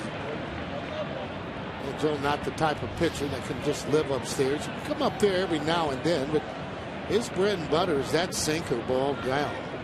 Whether or not it's on the outside corner or inside corner, he seems to get more movement to Seamer with that ball inside. Swing and a miss. He got Castro, who's a very tough guy to strike out. Back-to-back strikeouts for Joe, 5 in all. All right, let me tell you, he's got it going on here with that breaking ball there. You see that ball has a tight spin on the ball. I'm sure Castro thought it was a fastball that was coming up there, and it just dipped at the last minute. So Joe needs to get Brian LaHare here in the 6th with a runner aboard. LaHare has the only RBI of the night for the Cubs. It came back in the 1st.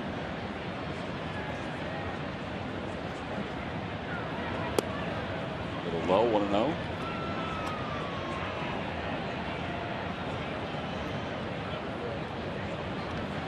Joe has been right around the strike zone most of the night. 18 of the 22 batters he's faced, he's thrown a first pitch strike.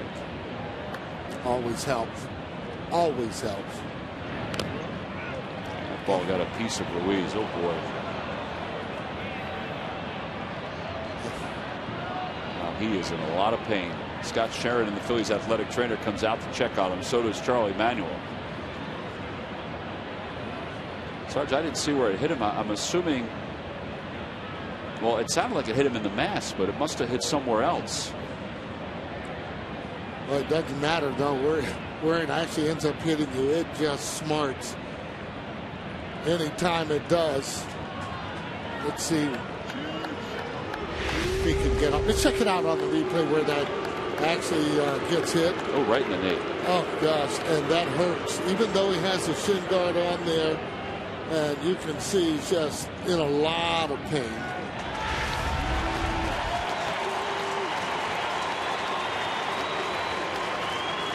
Bob Uecker once said, these fans, they love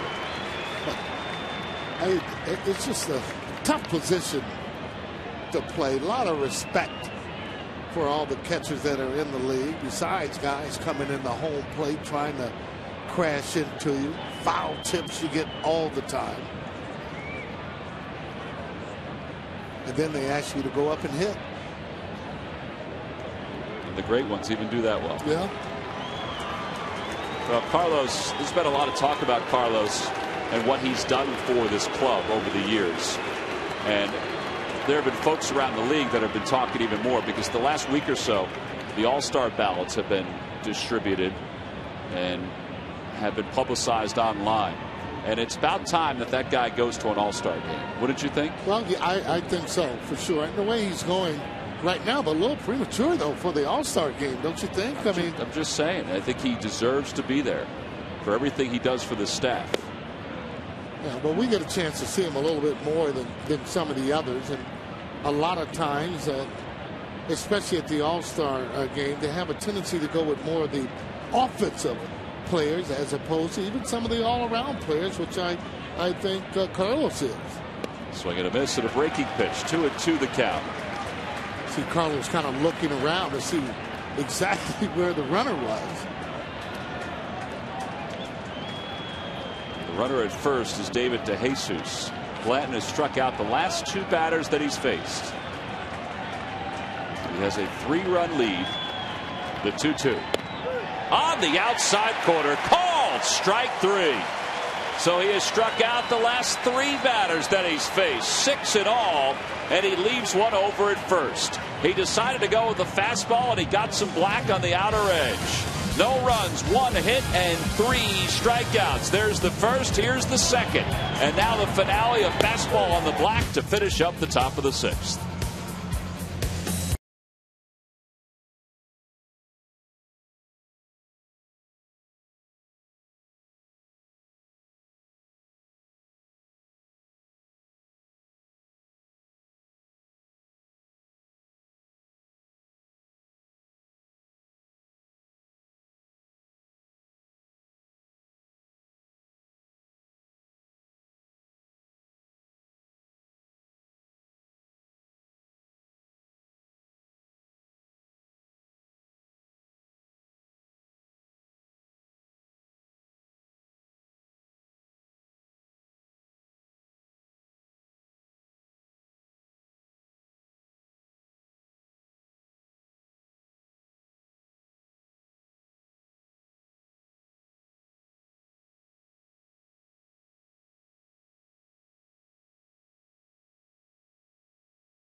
advance by Citizens Bank. We're for homes. Talk to us today about how we can help guide you to the loan that's right for you. By WB Mason. You can't go wrong when you buy right. And by Toyota. Every new Toyota purchase comes with Toyota Care. Phillies up 4-1. It's the fourth time in their last 5 games that they've scored 4 runs or more. Carlos Ruiz leads it off. It's the old saying, Sarge. Get hit in the knee, have a little pain, you're going to lead off the next inning. I thought that was a good play. I thought it was usually a great play that you have to usually come out. That's right. What are you making up some things up here now? Well, where are you going with that? I didn't know how to follow that. I don't think you want to be up there if you're in a lot of pain. All right. But nevertheless, he is there. He's been having a lot of confidence with the swing.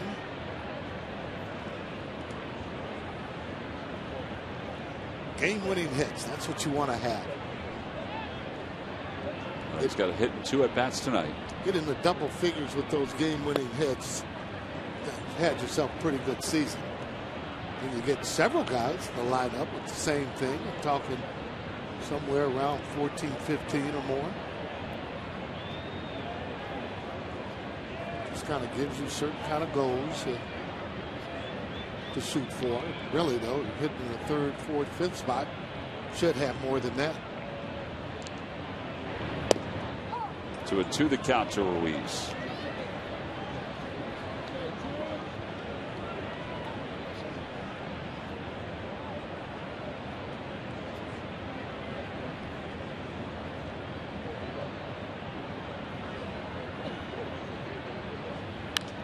Ruiz fouls it away over the first base dugout, trying to protect with the count even 2-2.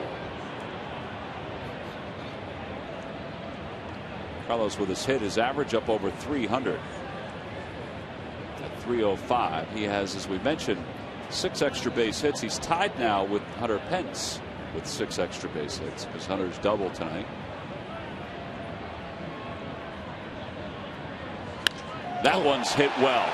Way back there. That one is gone.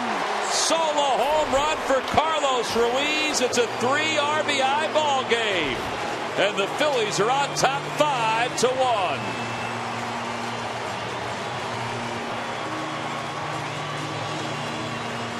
Well, that back leg, it may be throbbing with some pain, but that's going to make it feel a whole lot better.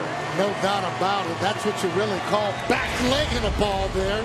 Ruiz getting on top of a high fastball. See you later as soon as it hit the bat.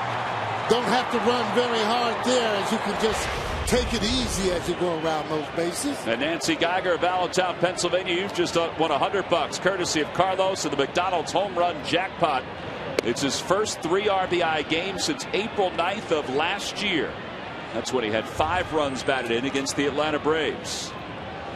Well, I tell you, the confidence in him. He took 2 fastballs right down the middle. Then he swung at a curveball. Comes back with another high fastball. Pretty good pitch. Pete Orr sends one toward the deepest part of the park. And Reed Johnson makes the catch. That sounded pretty good off the bat. Yeah, it did. Fortunately, just hitting to the biggest part of the field.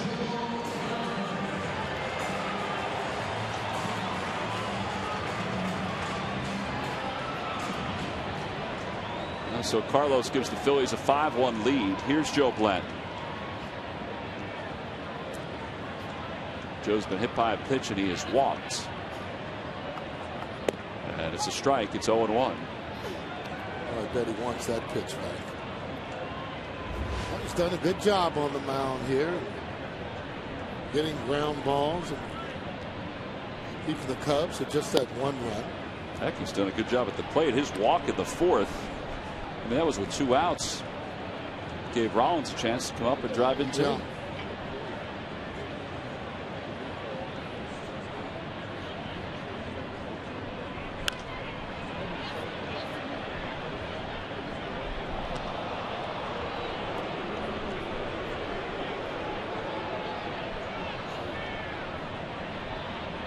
To the count to Joe Blanton. Rollins will get a chance to bat in this inning.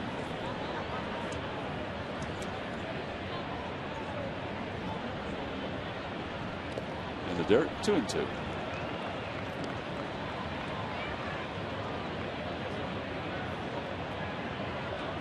On the Toyota Major League scoreboard. Later on tonight, the Dodgers will host the Washington Nationals. Bryce Harper will make his Major League debut for the Nats. He'll be batting 7th for Washington. Take a little pressure off of him and hit him down in the lineup some, as opposed to maybe third or so. And a called strike 3 on Blanton, so 2 outs. Well, there's no doubt the kid has a world of talent at 19 years of age. There's some folks that are thinking that the Phillies are coming in next weekend.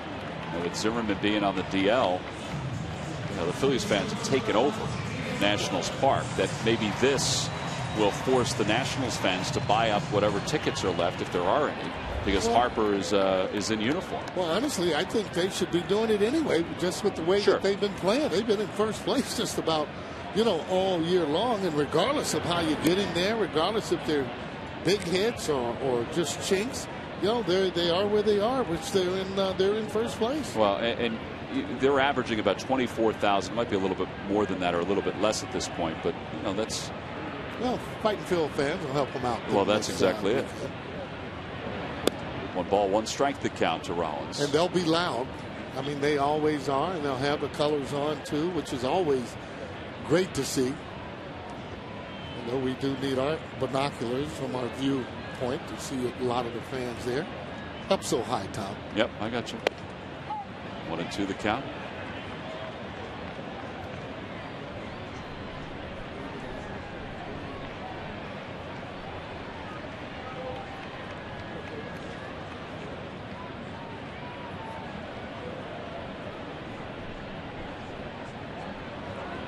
Outside, 2-2 now to Rollins. Boy, what a big hit Rollins had.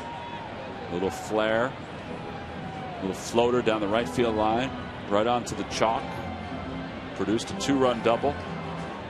The other thing too, they can't even think about that series. Got to take these games one day at a time, the way they've been playing, and concentrate on just winning the series. Well, Dan Iasonia has fallen in love with the outside part of the plate. It has benefited the Phillies, and Joe Blanton, it's hurt the hitters at times. Carlos Ruiz not hurt at all as he gives the Phils a 5-1 lead.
Top of the 7th inning, Joe Blanton goes back to work now with a 4-run lead as the Phillies have scored 5 runs tonight on 5 hits. They've made him count.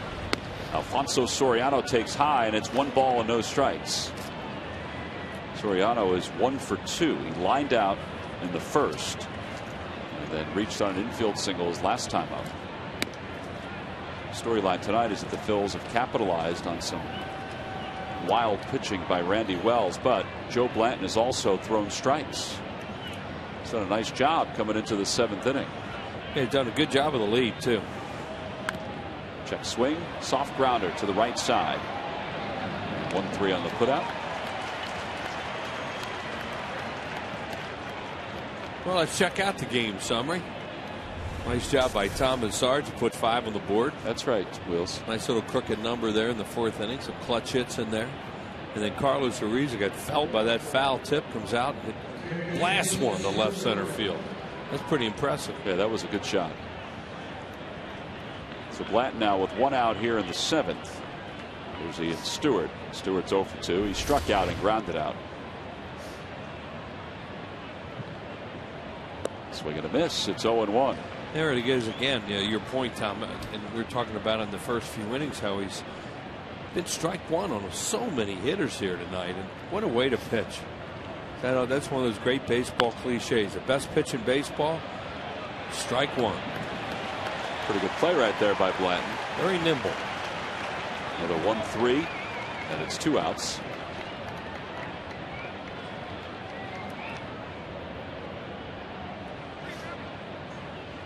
You see the little dribblers too. He got one on a check swing, and that one he really fooled Stewart there.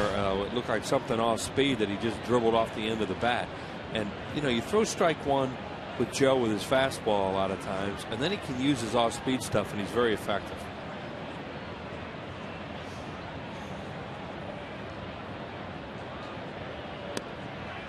Strike one with a curveball there. I mean, he's got it all going tonight. Breaking ball. His changeup's good. More slider than a curve, but he took a lot off that one. There's a foul ball, and it's 0-2. And then he throws his fastball, which is 89. But he's getting so much of his off-speed stuff over in good spots that his fastball's a lot quicker these hitters.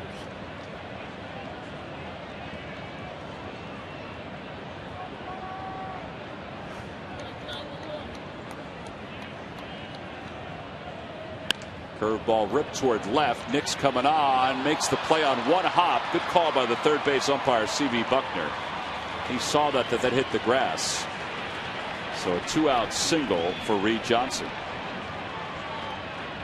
Well, these lucky fans are tonight's Citizens 7. They will each receive a prize pack courtesy of Citizens Bank. Citizens Bank with the most 7-day branches in the Philadelphia area. To find a branch near you, visit citizensbank.com.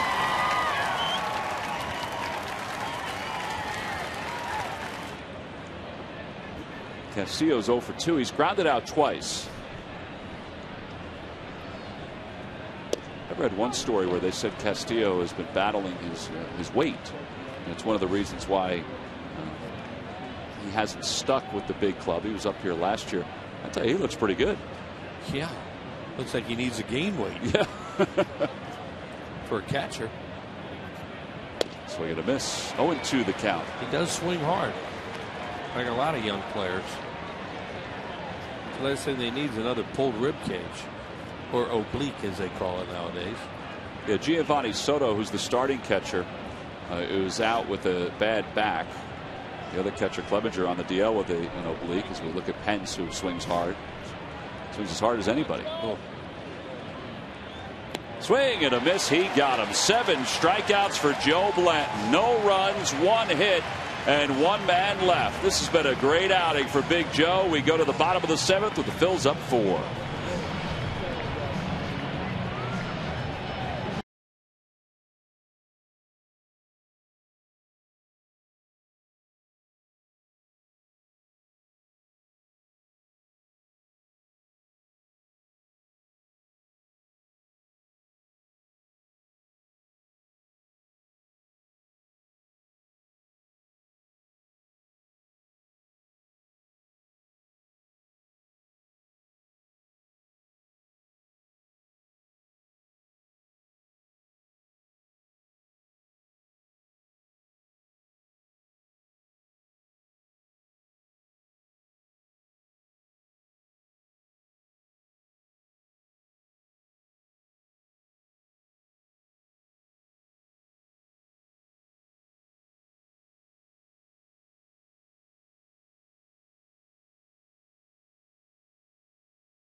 Well, the Washington Nationals will make their first trip to Philadelphia on Monday, May 21st. You're going to be here, right, Wills? Yeah. Okay. This is a three-game series. One of those games, the Hatfield Dollar Dog Night. That's Tuesday the 22nd. Tickets are going very quickly, so order now by going to Phillies.com. Nationals play later on, as we mentioned, against the Dodgers. Meanwhile, the Braves, they trail the Pirates 4-1 in the fifth. Phillies, well, they lead the Cubs 5-1 here in the seventh inning. Other games in the National League East, the Mets are on top of Colorado, and Miami trails Arizona.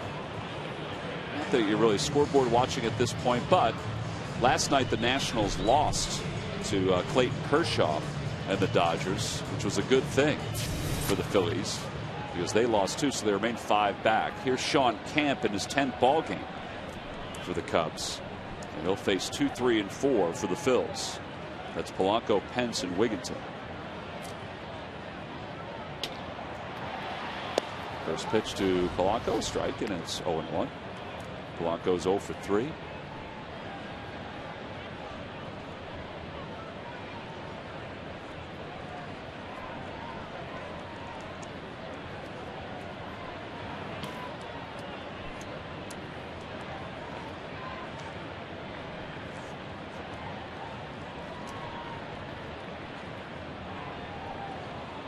At some point, Polanco will reach that 2,000 hit mark. We mentioned there are 268 players who have reached 2,000 hits for their career.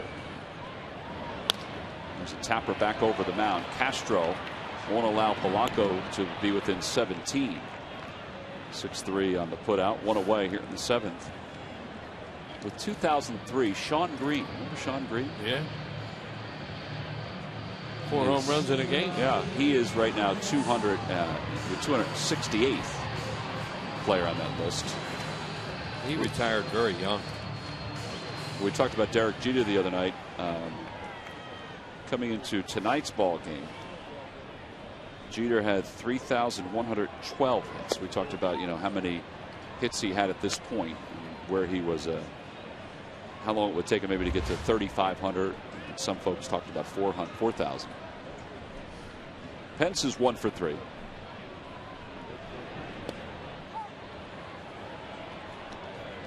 Forecast has really held up tonight. It was supposed to be for some light rain, but not enough to stop the game. Hopefully, we still have a ways to go in it, but if it does rain heavier, it'll be later on tonight. So it's everything's been good so far. The ponchos have gone on without any problem. Yeah. Well, without the wind, it's a much easier feat, I would think. Because everything easy for us up here. I mean, we got it so easy. Oh boy, he'll be up to about 4. or she. Now you get the full facial there. Yeah. She'll be up to about 4. Ooh, man. Swing and a miss, and Pence is rung up. 2 outs here in the seventh. All right, Wheels, it's time now for the Dodge Stump the Fans Trivia Quiz answer. Name the Phillies pitcher that struck out 17 Cubs on April 23rd, 1961. Sunday doubleheader, second game, Art Mahaffey. Art Mahaffey is correct. So they used to play those scheduled Sunday doubleheaders. Steve Carlton struck out 16 in 82. Yeah, lefty never struck out more than Art, even though lefty twice in his career struck out 19. How about Ty Wigginton? He extends his hitting streak to 13. Lucky number 13 is an opposite field single with 2 outs here in the seventh. This is the second time he's extended his hitting streak after not starting a game. He had a pinch hit the other night or day in Arizona. I think it was at night. And now here, of course, he comes in when Jim Thome's back started to bother him. He replaces Thome and then gets a base hit there to extend the hitting streak. How about what he said today to Sarge? It's not like I'm going to hit 60 in a row or not. It's not a big deal that I'm not starting. That's what he said too. Yeah, Charlie really kicked that around tonight. He's so aware of the feelings of his players, and he wants to do the right thing. Yet he knows what he has to do for a team, to try and win and keep guys ready. Victorino grounds it to the right side. Darwin Barney's there. And the inning is over. He really didn't want to not start him, but he knew he had to get Thome and Nixon there. Well, he got himself the hit. 13 in a row for Ty Wigginton. Let's hope it keeps on going. We go to the 8th. The Phils up 5-1.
plus Ford stores. Buy Xfinity only from Comcast, the official HD triple play provider of the Phillies. And by McDonald's, get a large sweet tea for $1. On to the 8th inning. Phillies up 5-1. Bring in the corners. Look who's up. That's right. It's Tony Campana who will pinch hit here in the top of the 8th. Joe Blatton, meanwhile, on to the 8th inning. Nice job. And the first pitch just misses inside, 1-0. I mentioned before that, I would even think Cubs fans were wondering, why is Campana not playing tonight? Well, Dale Swain, after Marlon Byrd was traded to the Red Sox, said that he wanted to get a couple different guys at bats and chances in center field, and Campana was one of those guys. So tonight it was Reed Johnson, who was 5 for 12 against Blanton coming in. That one slapped towards short under the glove of Rollins. And Campana's aboard with a leadoff, I would think a leadoff single. We'll see. Oh, it was hit pretty hard. Yeah, it was. And they do score a single. Every time the Phillies retire the opposing team in order, Comcast will make a contribution to Phillies charities. Phillies baseball is brought to you by the Xfinity Triple Play, your complete lineup for digital TV, high-speed internet, and home phone. So after the leadoff base hit, we go back to the top of the order. David DeJesus is the hitter. Phillies will get the bullpen ready too. As Blanton's gotten them into the 7th inning, the first guy gets on, and Chad Qualls is up.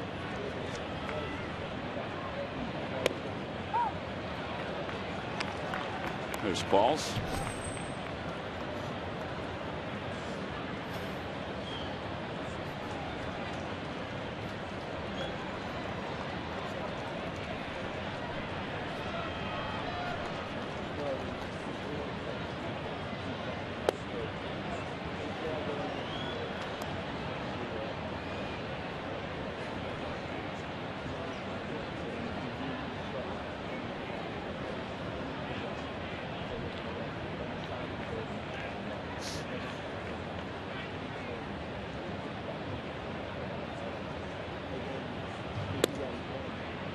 Dennis Sonia was fairly liberal with that pitch a couple innings ago, but he decided that it was a little too wide. So it's 2-1.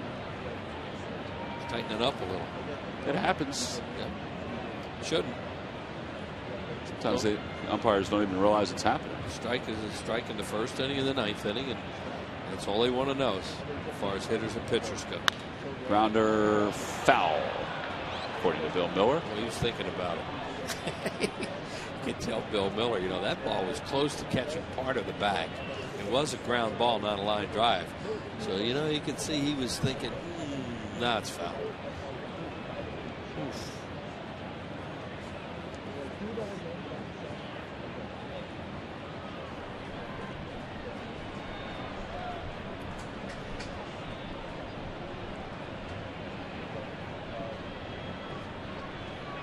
Swing and a miss. He got DeJesus. First time tonight he's gotten David DeJesus. 8 strikeouts now for Blanton. Oh, Joe's pitches by inning. He's been pretty good tonight. The highest is 18. That was in the 6th. Beyond that, look at single digits in the 3rd, 12 in the 2nd. It's really good. You're 99 with an out in the 8th. It's Doobie just making sure about Qualls out there.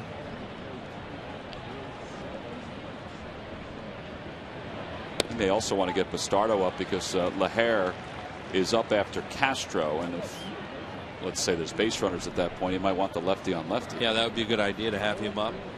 I wonder if they would go to Papelbon in the 9th inning if they get through this.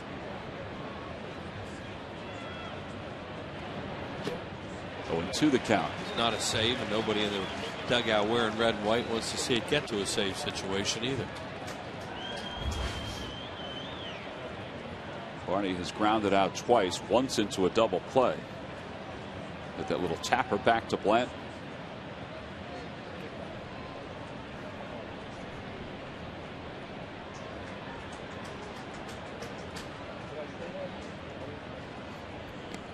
The ball got away for a moment. Oh, from Ruiz, and it hit Barney and enabled Campana to go to second. Yeah, he's so quick that he saw that. Carlos thought he had a shot at it when it hit the batter, and then came bouncing back, but then he couldn't quite grab it. Tom says, I'll watch it. Hits the ground, jumps up and hits Barney, and then Chooch sees it, but it's spinning away from him. He can't get to it. And boy, that guy can run. Forget about it. He's one of those guys. Charlie's talking about him tonight. He says he's one of those guys, if he played a lot, if he said he was going to go, just say, go ahead. He's just going to make it.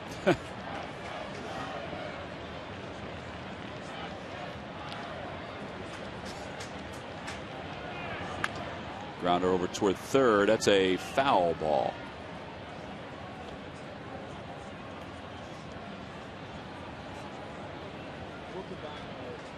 Well, they're underway in Los Angeles. Steven Strasburg against Chad Billingsley. I mentioned Bryce Harper.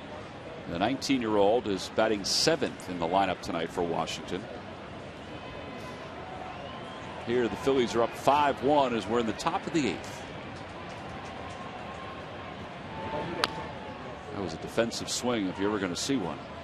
The old emergency swing. We're thinking, oh, 2 strikes. Oh, I got to protect. He's even laughing about it. Maybe Carlos Ruiz said something to him like, how'd you hit that? That pitch was by him.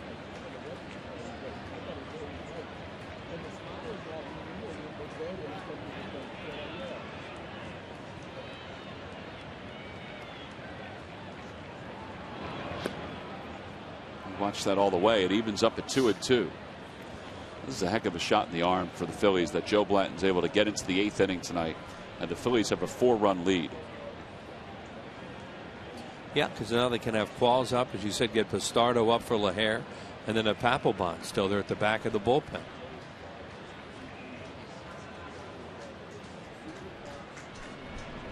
Grounder toward the hole, just past Polanco for a base hit.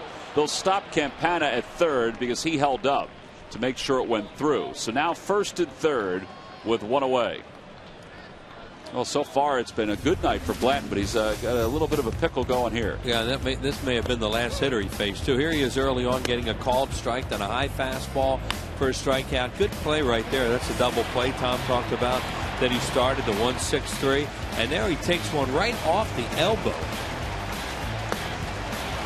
and then winds up walking later on. So he's going to leave the game now as the crowd anticipates him going as Charlie's out there and gives him a big hand, and he says okay to Dan Iasonia too. Well, this is one of the best reactions I think Joe Blanton's ever received. Maybe his home run in the postseason against the Brewers aside.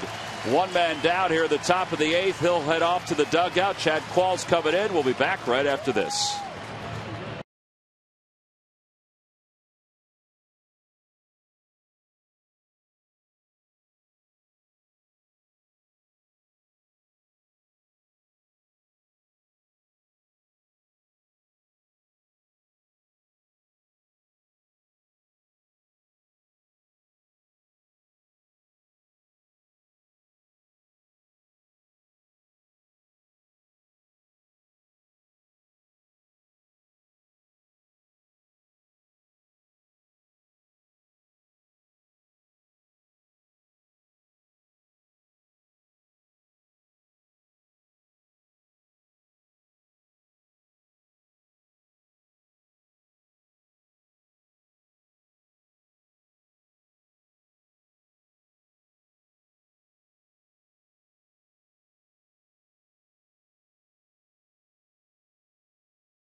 Game 1 playoff coverage on Comcast Sportsnet at 2. Gear up for the game with Flyers pregame live from the Wells Fargo Center. Then after the game, get expert analysis and exclusive player reactions only on Flyers postgame live. Flyers Devils total Eastern Conference semifinals coverage before and after the game only on Comcast Sportsnet. Joe Blanton's night is done. 2 runners on base are his responsibility. He leaves after going 7 1/3. He'll give way to Chad Qualls on with runners on first and third. 8th ball game for Chad. 1.29 earned run average. Bastardo's still warming in the pen for LaHare.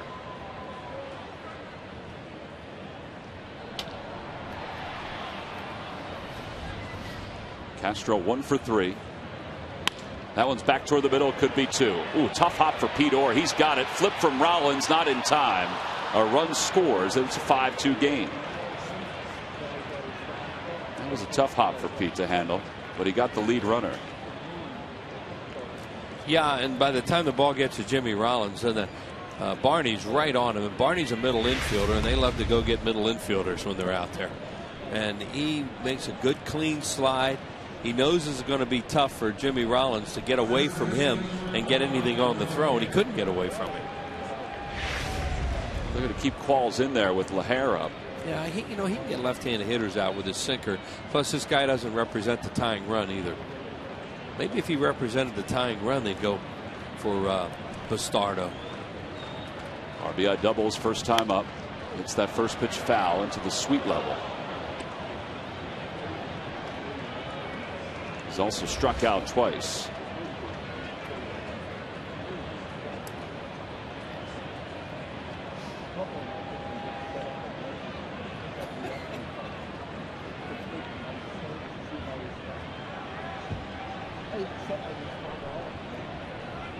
Ooh, Castro was leaning, and he just gets back ahead of the tag. See him do that. He did that earlier. Whatever his lead was, that's all he can go.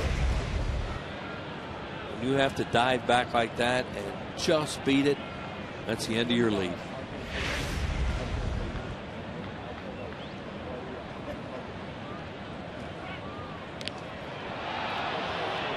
Took a little longer to get to the bag. Well, that throw was up a little bit. If that throw's down on the bag a little bit lower, they may have had it. It's always tougher for a right-handed first baseman, too, to get the tag down quicker than those left-handed first basemen do for obvious reasons. But that one was really close. There goes the runner. Pitch is line foul. Boy, he better make it down by 3 runs. I'm telling you. They say he does a lot of things that makes them shake their head, but they must be giving him the green light here to go on his own. McKay's going to go over and talk to him right now. That may be a drop anchor conversation.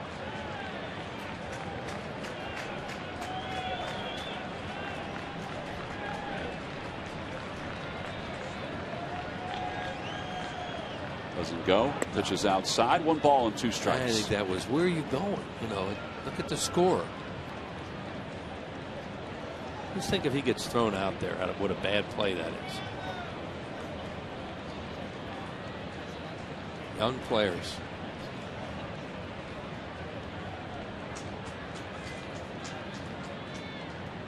There he goes. Pitches in the dirt. He'll get to second, so it'll be a stolen base, his second of the game. 10 for 12 now in the year. Well, that was the whole thing about it. He has to make it in that situation, and they picked a breaking ball to run on.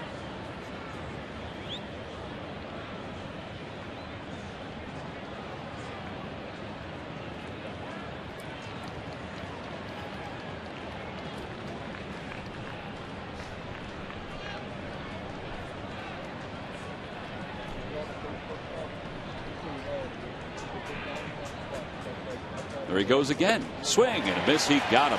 Threw something soft. It was a slider, and the side is retired. A run on 2 hits for the Cubs. We go to the bottom of the 8th. The Phillies up by 3 with Lance Nix to lead it off.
Astros, it's a 7:05 game, and all fans will receive the new Liberty Bell cap, compliments of Teva.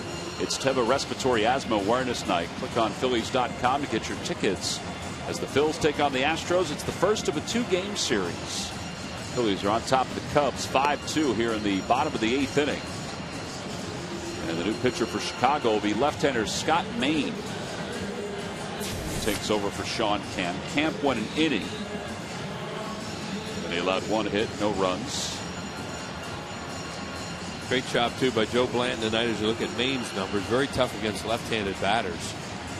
And he has 7 strikeouts in just those 3 2/3 innings. Fastball, curveball, slider, changeup. Good job, as we mentioned, by Joe. And then Chad Qualls once again gets the job done. Look at that act. Saw Cal earlier with the Fanatic. I.O. Silver.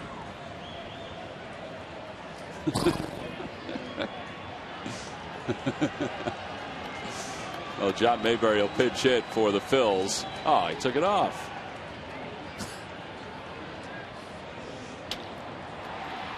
And Mayberry takes strike 1. No balls in 1 strike. He's really trying to figure out how that horse got in here. Well, I said so. There was a cow before. Yeah, I saw that cow with the chocolate milk. Yep. That was different.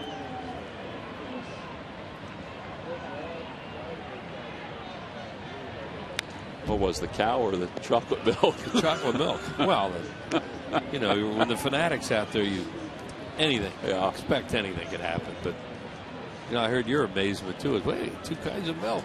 Nice going. I was just playing along. Well, you're good for that. Fanatic appreciates that. And tomorrow's his birthday. We'll really be playing along tomorrow. Absolutely. Gave us a Fanatic's best friend, Tom Burgoyne, gave us a little rundown of what they're going to do tomorrow, and it's going to be fun, as always. Mascots from all around the Delaware Valley and beyond. Yep.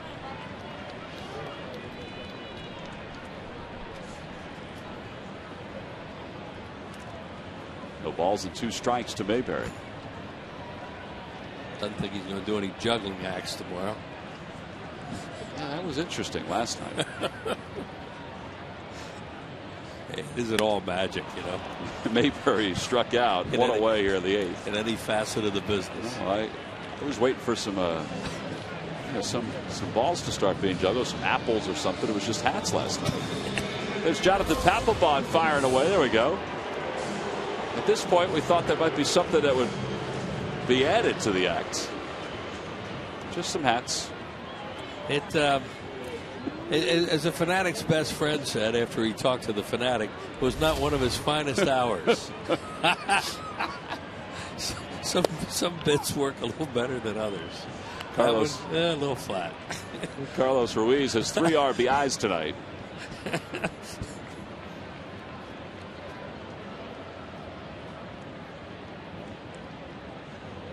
And there's a strike. It's 0-2 to Carlos.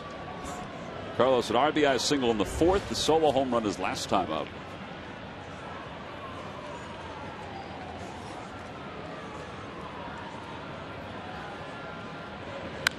Down the right field line and out of play. Carlos, a huge part of this game. With that 2-run double and then the solo home run after he was felled by that foul ball. See the Phillies, they have Galvis on deck, then they have Pierre in the hole. They're about ready to go with their defense in the 9th with Papelbon coming in. Just the way Charlie hoped the game would go tonight. He said he was going to try and get ahead with some offense and then go to his defense late in the game. Going to go to his prevent.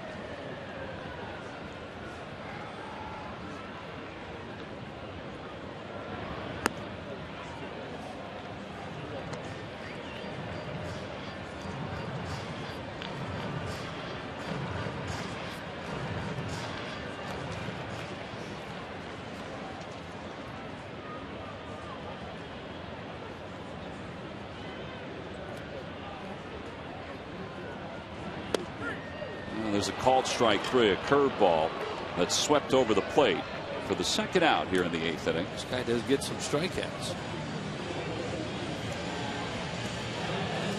So John Mayberry pinch hit for Lance Nix, and he'll stay in the game to play left. Now Freddie Galvis will pinch hit for Pete Orr and stay in the ball game. Yeah, he'd play second, and if they get to Pierre, then he'll play left.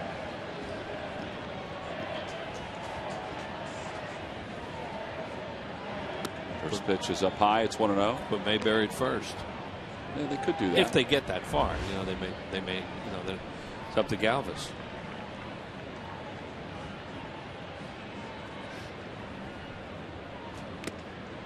One and one the count.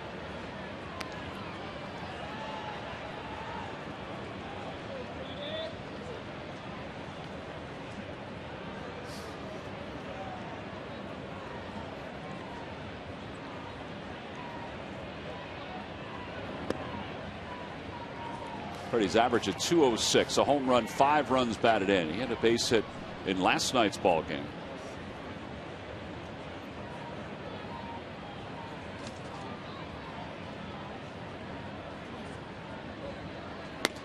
And he goes fishing out of the zone, a 92-mile-an-hour fastball. And it's now even 2 balls and 2 strikes.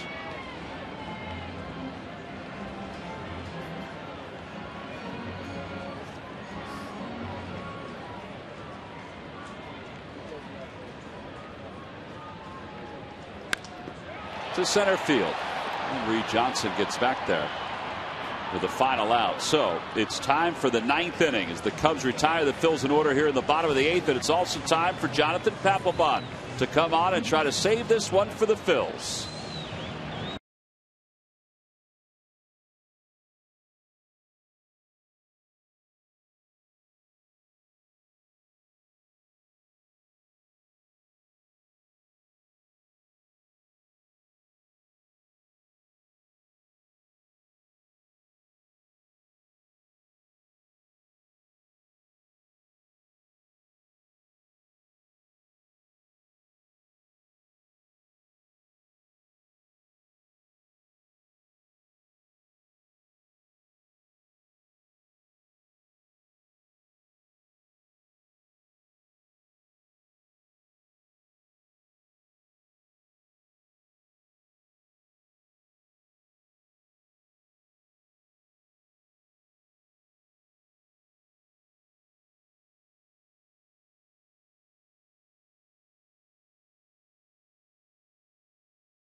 It's brought to you by Cure Auto Insurance. You get highlights of this game, plus talk to some of the players. Again, it's Phillies post-game live. It's coming up right after the ball game. Phillies up 5-2. They have 5 runs on 6 hits. The Cubs 2 runs on 8 hits. And Jonathan Papelbon has a 3-run lead to work with as he goes after his 7th save. He's 6 for 6 so far. Joe Blanton went 7 1/3. Did a fantastic job. Struck out 8. 106 pitches for Joe. Highest pitch count since September of 2010. Then Chad Qualls got the final 2 outs in the 8th. And now it's Pap. 8 innings, 6 hits, 2 walks, 7 strikeouts. Well, Joe did a great job tonight of getting ahead of hitters with all of his pitches. But, you know, with his fastball, he had great fastball command again tonight, which he had in the other really good start that he's had this season. Chad Qualls, you know, you run out of ways to explain how important he is to the team because he can come in and get right and left-handed hitters out with that sinker-slider combination of his in the 8th inning and then set it up for a guy like Papelbon, and you expect to win games when you get to this point. So Papelbon will face Soriano, Ian Stewart. Those are the first 2 scheduled hitters, and Reed Johnson. Soriano tonight has a hit and 3 at-bats.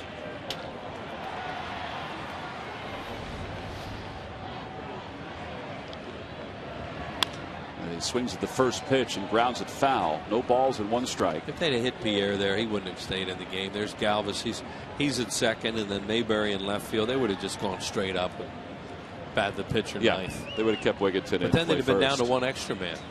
But, you know, you expect to win the game with a 3-run lead and your closer in there.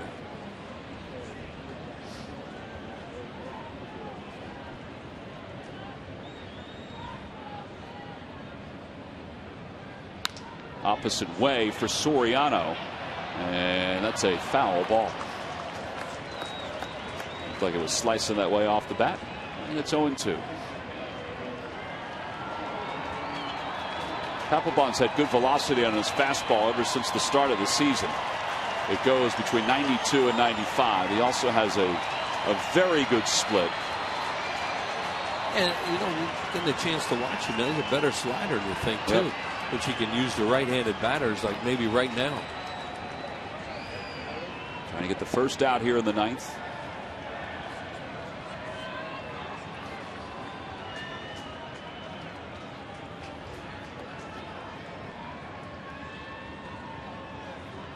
Oh, and 2 the count. I want him to go upstairs to Soriano, and they do. He gets a piece of it to stay alive. Yeah, you can see Carlos Ruiz put down the 1 and then give a little motion with his thumb like, let's go upstairs with him, see if we can get him to chase up there and strike him out, just to get a piece of it.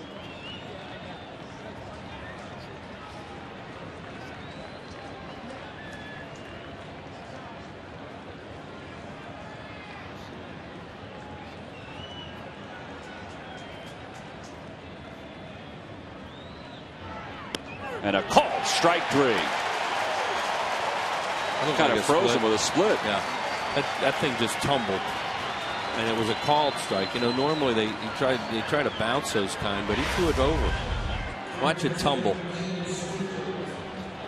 And Carlos Ruiz, they can be a little bit tough to catch sometimes, those things, and it was a really good one from Papelbon. So 1 out. Soriano rung up. Blanton had 8 strikeouts tonight. Qualls had 1. That's the first one for Papelbon. So 10 strikeouts for Phillies pitching. Here's Ian Stewart. He's 0 for 3.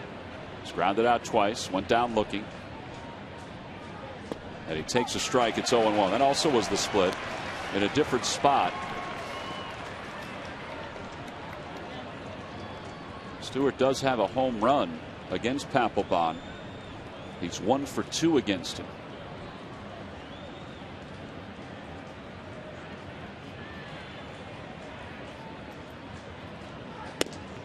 You know, Papelbon may have remembered that. Maybe hit an early fastball off him for a home run, so he started him with a split. Reminder, tomorrow Kyle Kendrick will make the start for the Phils, his second start of the year. Matt Garza on the mound for the Cubs. First pitch scheduled for 1:35.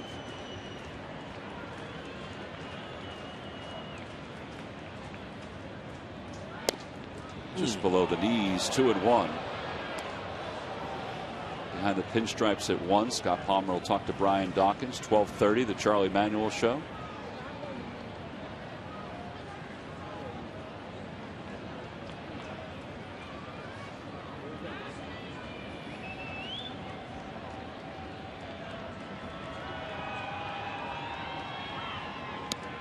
Two and 2 the count. Carlos has really got him using that splitter well. Yeah. The splitter seems to go side to side a little bit too, as opposed to some of the guys you see them go straight down.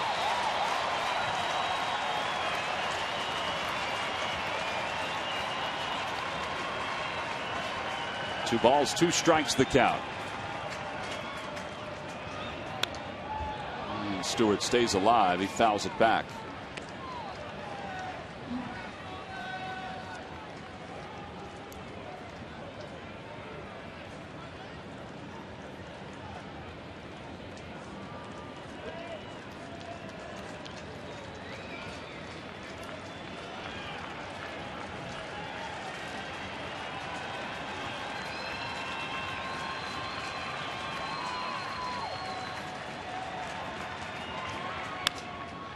Papelbon began the year with 219 career saves.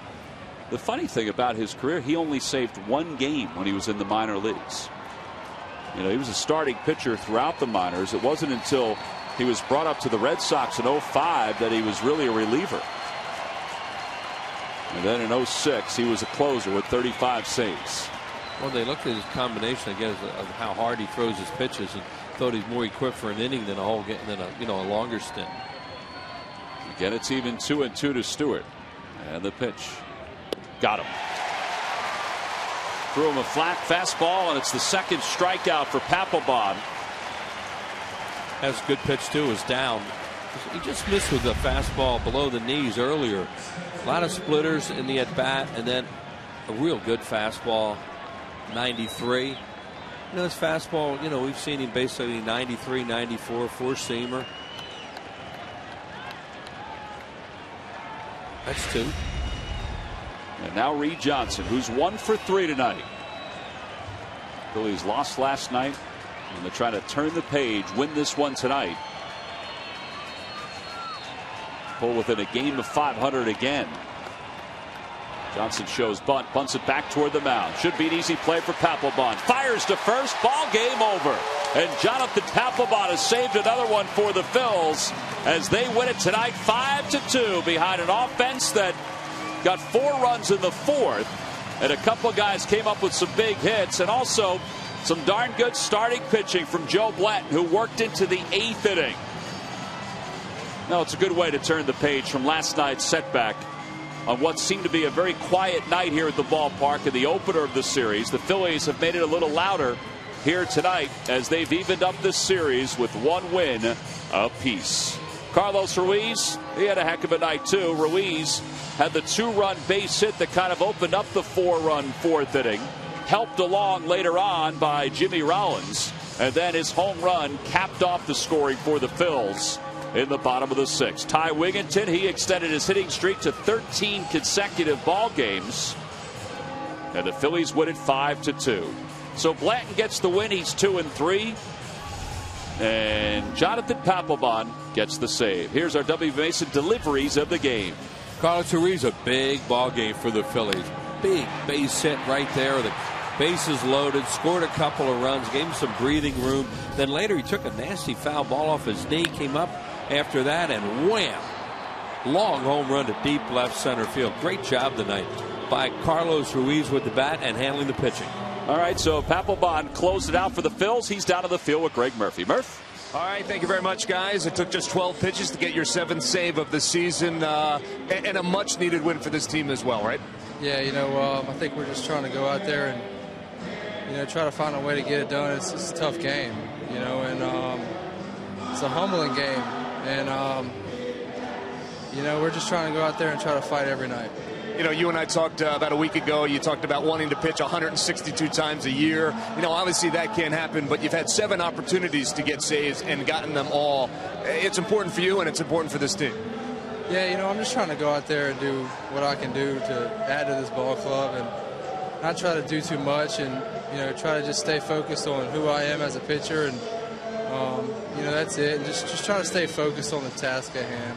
Can you describe the way the clubhouse is right now? It's been such an up and down start to this season. What is the mindset right now?